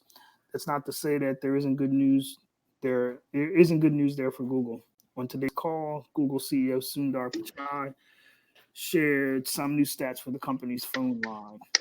With the launch of the Pixel 3a in May, overall Pixel unit sales in quarter two grew more than 2 times year over year, Pichai announced. Part of this growth, he noted, is due to Google greatly expanded its distribution network beyond its own store and Verizon to include T-Mobile, Sprint, US Cellular, Spectrum Mobile, and others. He also stressed that the Pixel 3a received Google's highest Net Promoter Score rating yet. I don't know what that means. We don't, of course, know what the baseline for Pichai's claim here is, since Google never shared any actual sales numbers, but it surely helps that the Pixel 3a is relatively affordable and compares well to flagship phones without any major trade-offs. It's true. When it launched, reviews were generally very positive too. It surely helped as well. Unlike previous Pixel phones, the first batch of Pixel 3a phones also didn't face any major hardware problems, something that regularly plagued Google's earlier efforts. And that was Gary gave me that story. Oh, okay. I'm surprised they sold that because we were always wondering what they were selling. I guess they the 3As? Yeah. I think they would I be. love you, 3A. I got a 3A. I saw one at work. My coworker got one. My I coworker. got a manager. He came to me, and with his credit, he heard about it and he did his research. But he was a diehard Samsung guy. Okay, good for him. So I mean, diehard is like S7 diehard. Right. Okay, so he's jumping. That was a big leap for him. But to have him come out and say, I like the camera, Right. and he's not a techie. You know what I mean? So yeah.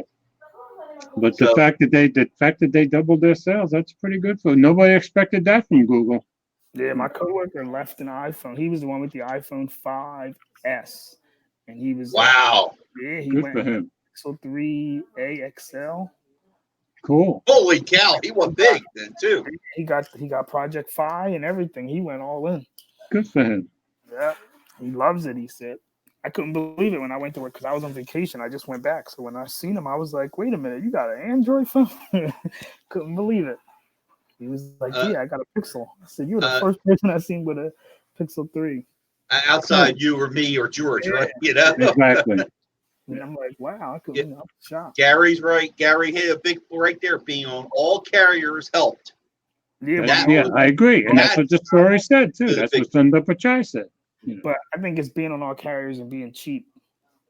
Yeah, both. It's a win. It's a win all the way around. Win-win all the way around. Yep. Now, right. The stupid thing is Google's going to go back with the Pixel 4 and it's going to be $999.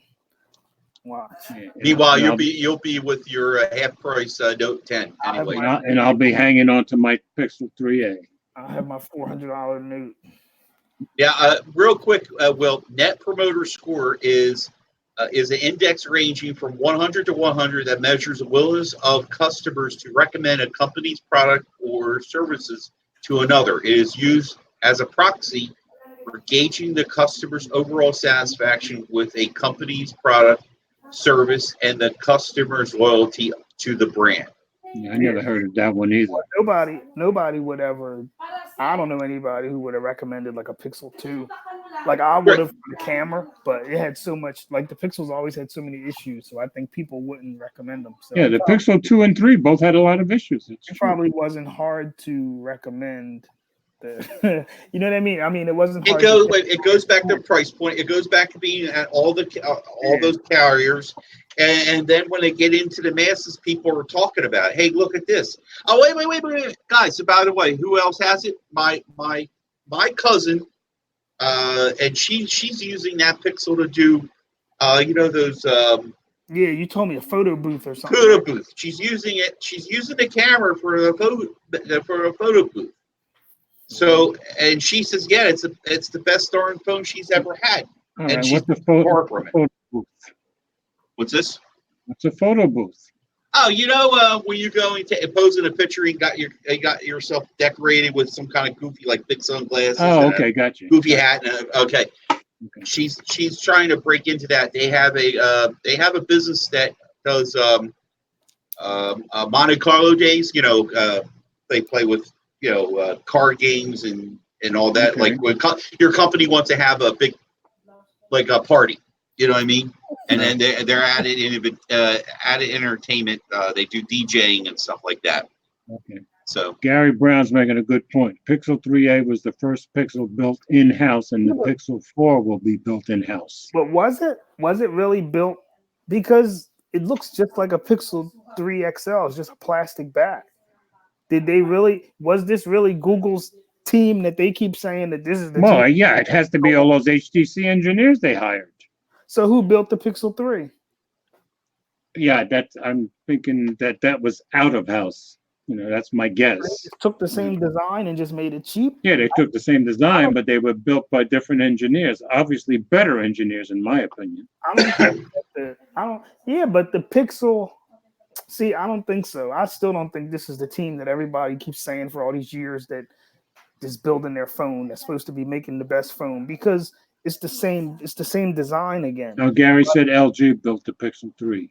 I think they built the 3, whatever that one is too. I'm betting all those HTC people they brought in. They went to Foxconn. I thought they went to Foxconn. Yeah, but you're making it sound like the 3A, I mean the 3 and 3XL had hardware problems. They had Chuck Norris, Dick is foul. They have software problems. It's not like the 2XL where it had the screen thing and well, that's true. They had software problems. it's the software. Yeah, but weren't they having booting issues and all that kind of crap? It's software though. All I'm saying, it seems to me the people that built the 3A were better than the people that built the Pixel. Yeah, they definitely got a different crew because I don't hear anybody complain about camera issues. No, the biggest or complaint was or any of that. what's and that? Fellow Unicorn, no better than Chuck Norris. He probably might show up at your house and you won't see him coming. Maybe it's just that processor, the weaker processor. Maybe works better with the camera, or maybe it's that. What's that chip they put in here? The visual core. Maybe that's why it wasn't saving photos or whatever was happening. Yeah, exactly. Avon Dolko is asking, what do you guys think of the rumored Razr Fold? I think it will be a big hit, maybe the right way to do it. And I kind of agree, but it's been talked about so long. Are we ever going to see it? I don't know. I thought that was a thing. Motorola stole it. I know Mike doesn't. Yeah, well, it seems to me, I don't think we're ever going to see it. Yeah, we've been seeing pictures of it because they for 7 or 8 months. They said that they stole that render from somebody else's page. It was like a fan thing. Oh, okay. Like there's not even proof that Motorola is really making. Well, even more so, I don't think we're ever going to see it. But yeah, I think it's a good idea. Yeah. All right. Well, me and Gary Brown are going to be waiting to see if this Pixel 4 does something. Okay. Because you can show it off to all of us. All right, you're right, and it did get late, and I think we got to know the good stories. So. We got one more. We can make it. Well, talk about the Google. How about with the camera? Now, anybody get the? I'll be asking in general. Supposedly, the Google camera got an update. Oh, the Gcam, yeah. Gcam, you mean? Well, Gcam. The port? No. It's actually supposed to be in a Play Store. Yeah, I clicked that link that you sent, and I could not find that story because it took me to Facebook. Because they took you to Facebook. Wait a minute. Yeah. Thanks, Mike. Yeah. How about that? Tell Adam that Mike sent me a link to Facebook. Yeah. Adam beat the crap out of you. Yeah, I know. I already got beef with Mike over that Face app. Yeah. Yeah. The last story we had looks like Google was paying people $5 in a Amazon gift card or a Starbucks gift card because they want to use the face data, most likely for the new face unlock on the Pixel 4. So which story are you guys going with here? This is the one that's Google stopping people in the street. I'm just go ahead. Because they were buying. Let me get it up for the Pixel face. Go with that one. I'm trying to find that other one anyway. So okay. Apple did the same thing a couple of years ago. Oh, they did? Yeah. That I did not know. You got it, George? All right, go for it, Will. Google is stopping people in the street to buy their face data, possibly for the Pixel 4's Face ID. If you're working on any kind of software that utilizes facial recognition, a secure Face ID camera system for a phone is just one example that comes to mind. You need a good amount of data in order to train the AI that powers it. Google isn't exactly new to the data collection game, but you might be surprised to learn that it's been doing so via such an old-fashioned method. As reported by ZDNet, Google employees have been observed stopping passers-by in the street and asking if they can have their faces. More specifically, if they can take photos of their faces to use the data. A friend of the writer, Chris something, quoted the Googler saying something along the lines of, "Hi, I work for Google and we're collecting data to improve the next generation of facial recognition phone unlocking." He was then tasked with holding a phone in selfie mode in front of his face and moving it around to analyze every feature of his appearance before being offered a $5 Amazon or Starbucks gift card for his troubles. Not a Google Play discount, though, curiously. Yeah, because most people are probably like, I don't use Google Play or whatever. Even though it's undoubtedly a little strange, this is about as upfront as Google gets when it comes to data collection. This took place in New York City, but apparently Google has other teams in other cities doing similar work. Sure enough, one of our commenters, Frisee, detailed an interaction with Google data collectors in Miami. Recently, that also involved actions such as taking a modified Pixel 3 XL out of a pocket and looking at notifications while also capturing face data. The future Google product was as much of an explanation as they got, but it's clear Google is building up to something big. So, the most recent Pixel 4 leak comprised probable screen protectors showing expected cutouts for two front cameras and ambient and proximity sensors, as well as a larger cutout of as yet unknown utility. Put this together with the evidence of native face authentication functionality in Android Q, as well as the project's solely movement mapping tech, and it doesn't seem much of a stretch to speculate that Google is working on a secure Face ID feature to be debuted with the upcoming fourth generation Pixels. That would be the preferred justification for the anticipated large top bezel on the Pixel 4, at least, but we'll have to wait and see what happens.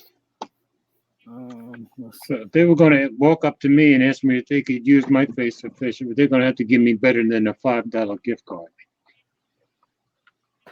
Yeah. Use my face for $350. Look at Gary's comment. Oh, Google could use my face for $3.50. Anything to help Pixel 4 would be great. Gary, he's a trip, and he says Moro's busy making 85 cents on Z4. Yeah, right. Yeah, I'm hoping Gary's right with the Pixel. Maybe they can do something. Will, real quick, are you so, Will, what are you using tonight for the camera? the computer. Okay, you got your Pixel near you? Yeah. Go to Google Camera real quick in your Pixel. And did you update? What? Yeah, I got all the updates. It don't tell me. All right, well, go see. I have that. Why? What's that story up? Supposedly that the link. I don't know what happened to the link, but anyway, it says your latest update, July 23rd. Yeah, I got it. Bug fixes and improvements to the app startup speed and shutter response. I mean, that's always been a problem with the Pixel phone. But I don't know. Not the Pixel 3a, right? Just the Pixel. I never had no problems with my camera not taking pictures, not remembering, or what is it, not saving or losing them. Yeah, not saving them. I had those problems. I guess I'm just lucky. I don't know. Okay. But I did get the update. I loved, Mike, that's the only reason why I like the Pixel. And I told you, I think that's why I kind of like this over the OnePlus. I showed you, remember, the OnePlus keeps the buttons closer together. Like certain things bug me, even though I know when I get the update, like the real update, I won't even have the choice of the three buttons no more. And I did try the beta with the swiping. I like it now it has no button at the bottom. It's more like an iPhone. There's no. Did you listen to Android Central's latest podcast? They were complaining a lot about the gestures. Listen, that guy hates everything. Well, no, but the girl was complaining about him too. But they all hate everything because I think you know what it is, George. I think that the way they do stuff, I don't do that. Like they were complaining, like when you go to the Play Store and you want to swipe over from the side. Right. I rarely even do that. Yeah, I wouldn't be doing that at all. I don't think. I just use the hamburger thing. Like I just use the hamburger menu, but they're like, and they were complaining about them messing with the hamburger menu too. Well, no, what they said was, if you want to swipe over from the side, the new peak or whatever Google's calling it, that feature gets in the way or something. But I don't know. I don't have the problems that they have with navigating. Yeah, they are picky, that's for sure. But I think they consider it their job to be that picky, don't you? I guess sometimes I think they're just complaining to complain. Yeah, because the people at Pocket now don't seem to be anywhere near as picky as they are. Because when they complain, right? Sometimes like they'll be complaining, and then one of them will be like, "Yeah, but the iPhone's gestures are amazing," and it's sort of. I mean, the iPhone is sort of the same. You know what I mean? It's the same gesture. It's just that iPhone's app store is laid out different. But yeah I mean, I kind of understand what they're saying because Google is all over the place. Like, you would think Google by now would have either got rid of the hamburger menu altogether, but they can't because some phones don't do the swipe gesture. Yeah. Right? Some phones Yeah, don't that's have it true. at all. So that's the And problem. Gary agreed with you. He had no camera issues on his Pixel either. So Yeah, okay. I don't have no problems. Yeah, but Gary. he's saying Droid Life didn't like it either. Yeah, nobody likes. Ever since they came out with the gestures, I didn't like them in the beginning, but the ones on the beta are better. Right. They got rid of the back button. If you want to go back now, you just swipe. Right. If you want to go forward, you swipe. It's more like an iPhone. I guess that's why I like it. Okay. Could be. All right. Are we good? We're after 10. Yeah. Okay. So anybody want to leave comments, or even after we get off and this stays up on YouTube, you want to leave comments? What are your thought of the stream? What are your thought of us using StreamYard? Did you like the new layout? And we like it a lot, so we hope you folks like it. So, all right, you want to say your good nights, gentlemen? Good night, gentlemen. Yeah. Well, say good night, Gracie. Oh, okay. I would just want to say, remind everybody, replay crew, share the link and give this video a thumbs up. And it really helps out. We're trying to Grow, just grow, make it big, better.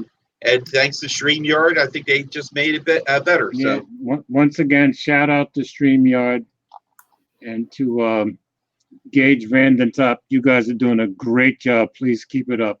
And of course, if you feel like putting a Stream Deck in there, I'll take it. Well, all right, Mike, you want to say your usual? Hey there, I'm Mike Dixon, Simply Your Device. If you like today's video, give George a thumbs up. If you don't like today's video, don't give us a thumbs down. Tell why in the comments down below. And as always, start the conversation. Yeah, George, you was on fire. You got 20 likes. No, cool. I like it. Yeah. All right, go ahead. Say good night, Will. Good night, Will. Good night. Come on, yeah. He's getting as bad as me. I'm trying to think. He's no bad as shape. He's got to go to work. You got to do like doubles or something. I'm doing I got a sweetheart thing going. Oh. I work. Good night. All right, thanks for coming by, folks. I'm Mobile Geezer. Of course, you can find me on Facebook, Instagram, and Twitter. And my webpage is mobilegeezer.wordpress.com. I'm back to doing an article a week, usually on Sunday. So please stop by, read my articles, and like Mike said, please replay crew, spread this around, pass it along to your family and friends. And thanks for coming by. Next week we are on. Will, we're on your channel next week, aren't we? Yep. Thanks. Okay, so next week we will be on Wiil D, Friday night at 8 o'clock. And please, everybody, let us know how much you like StreamYard. I hope you like it as much as we do. So good night, all. Yeah. Yeah, Mike, I got a good schedule going. I work tonight. I'm off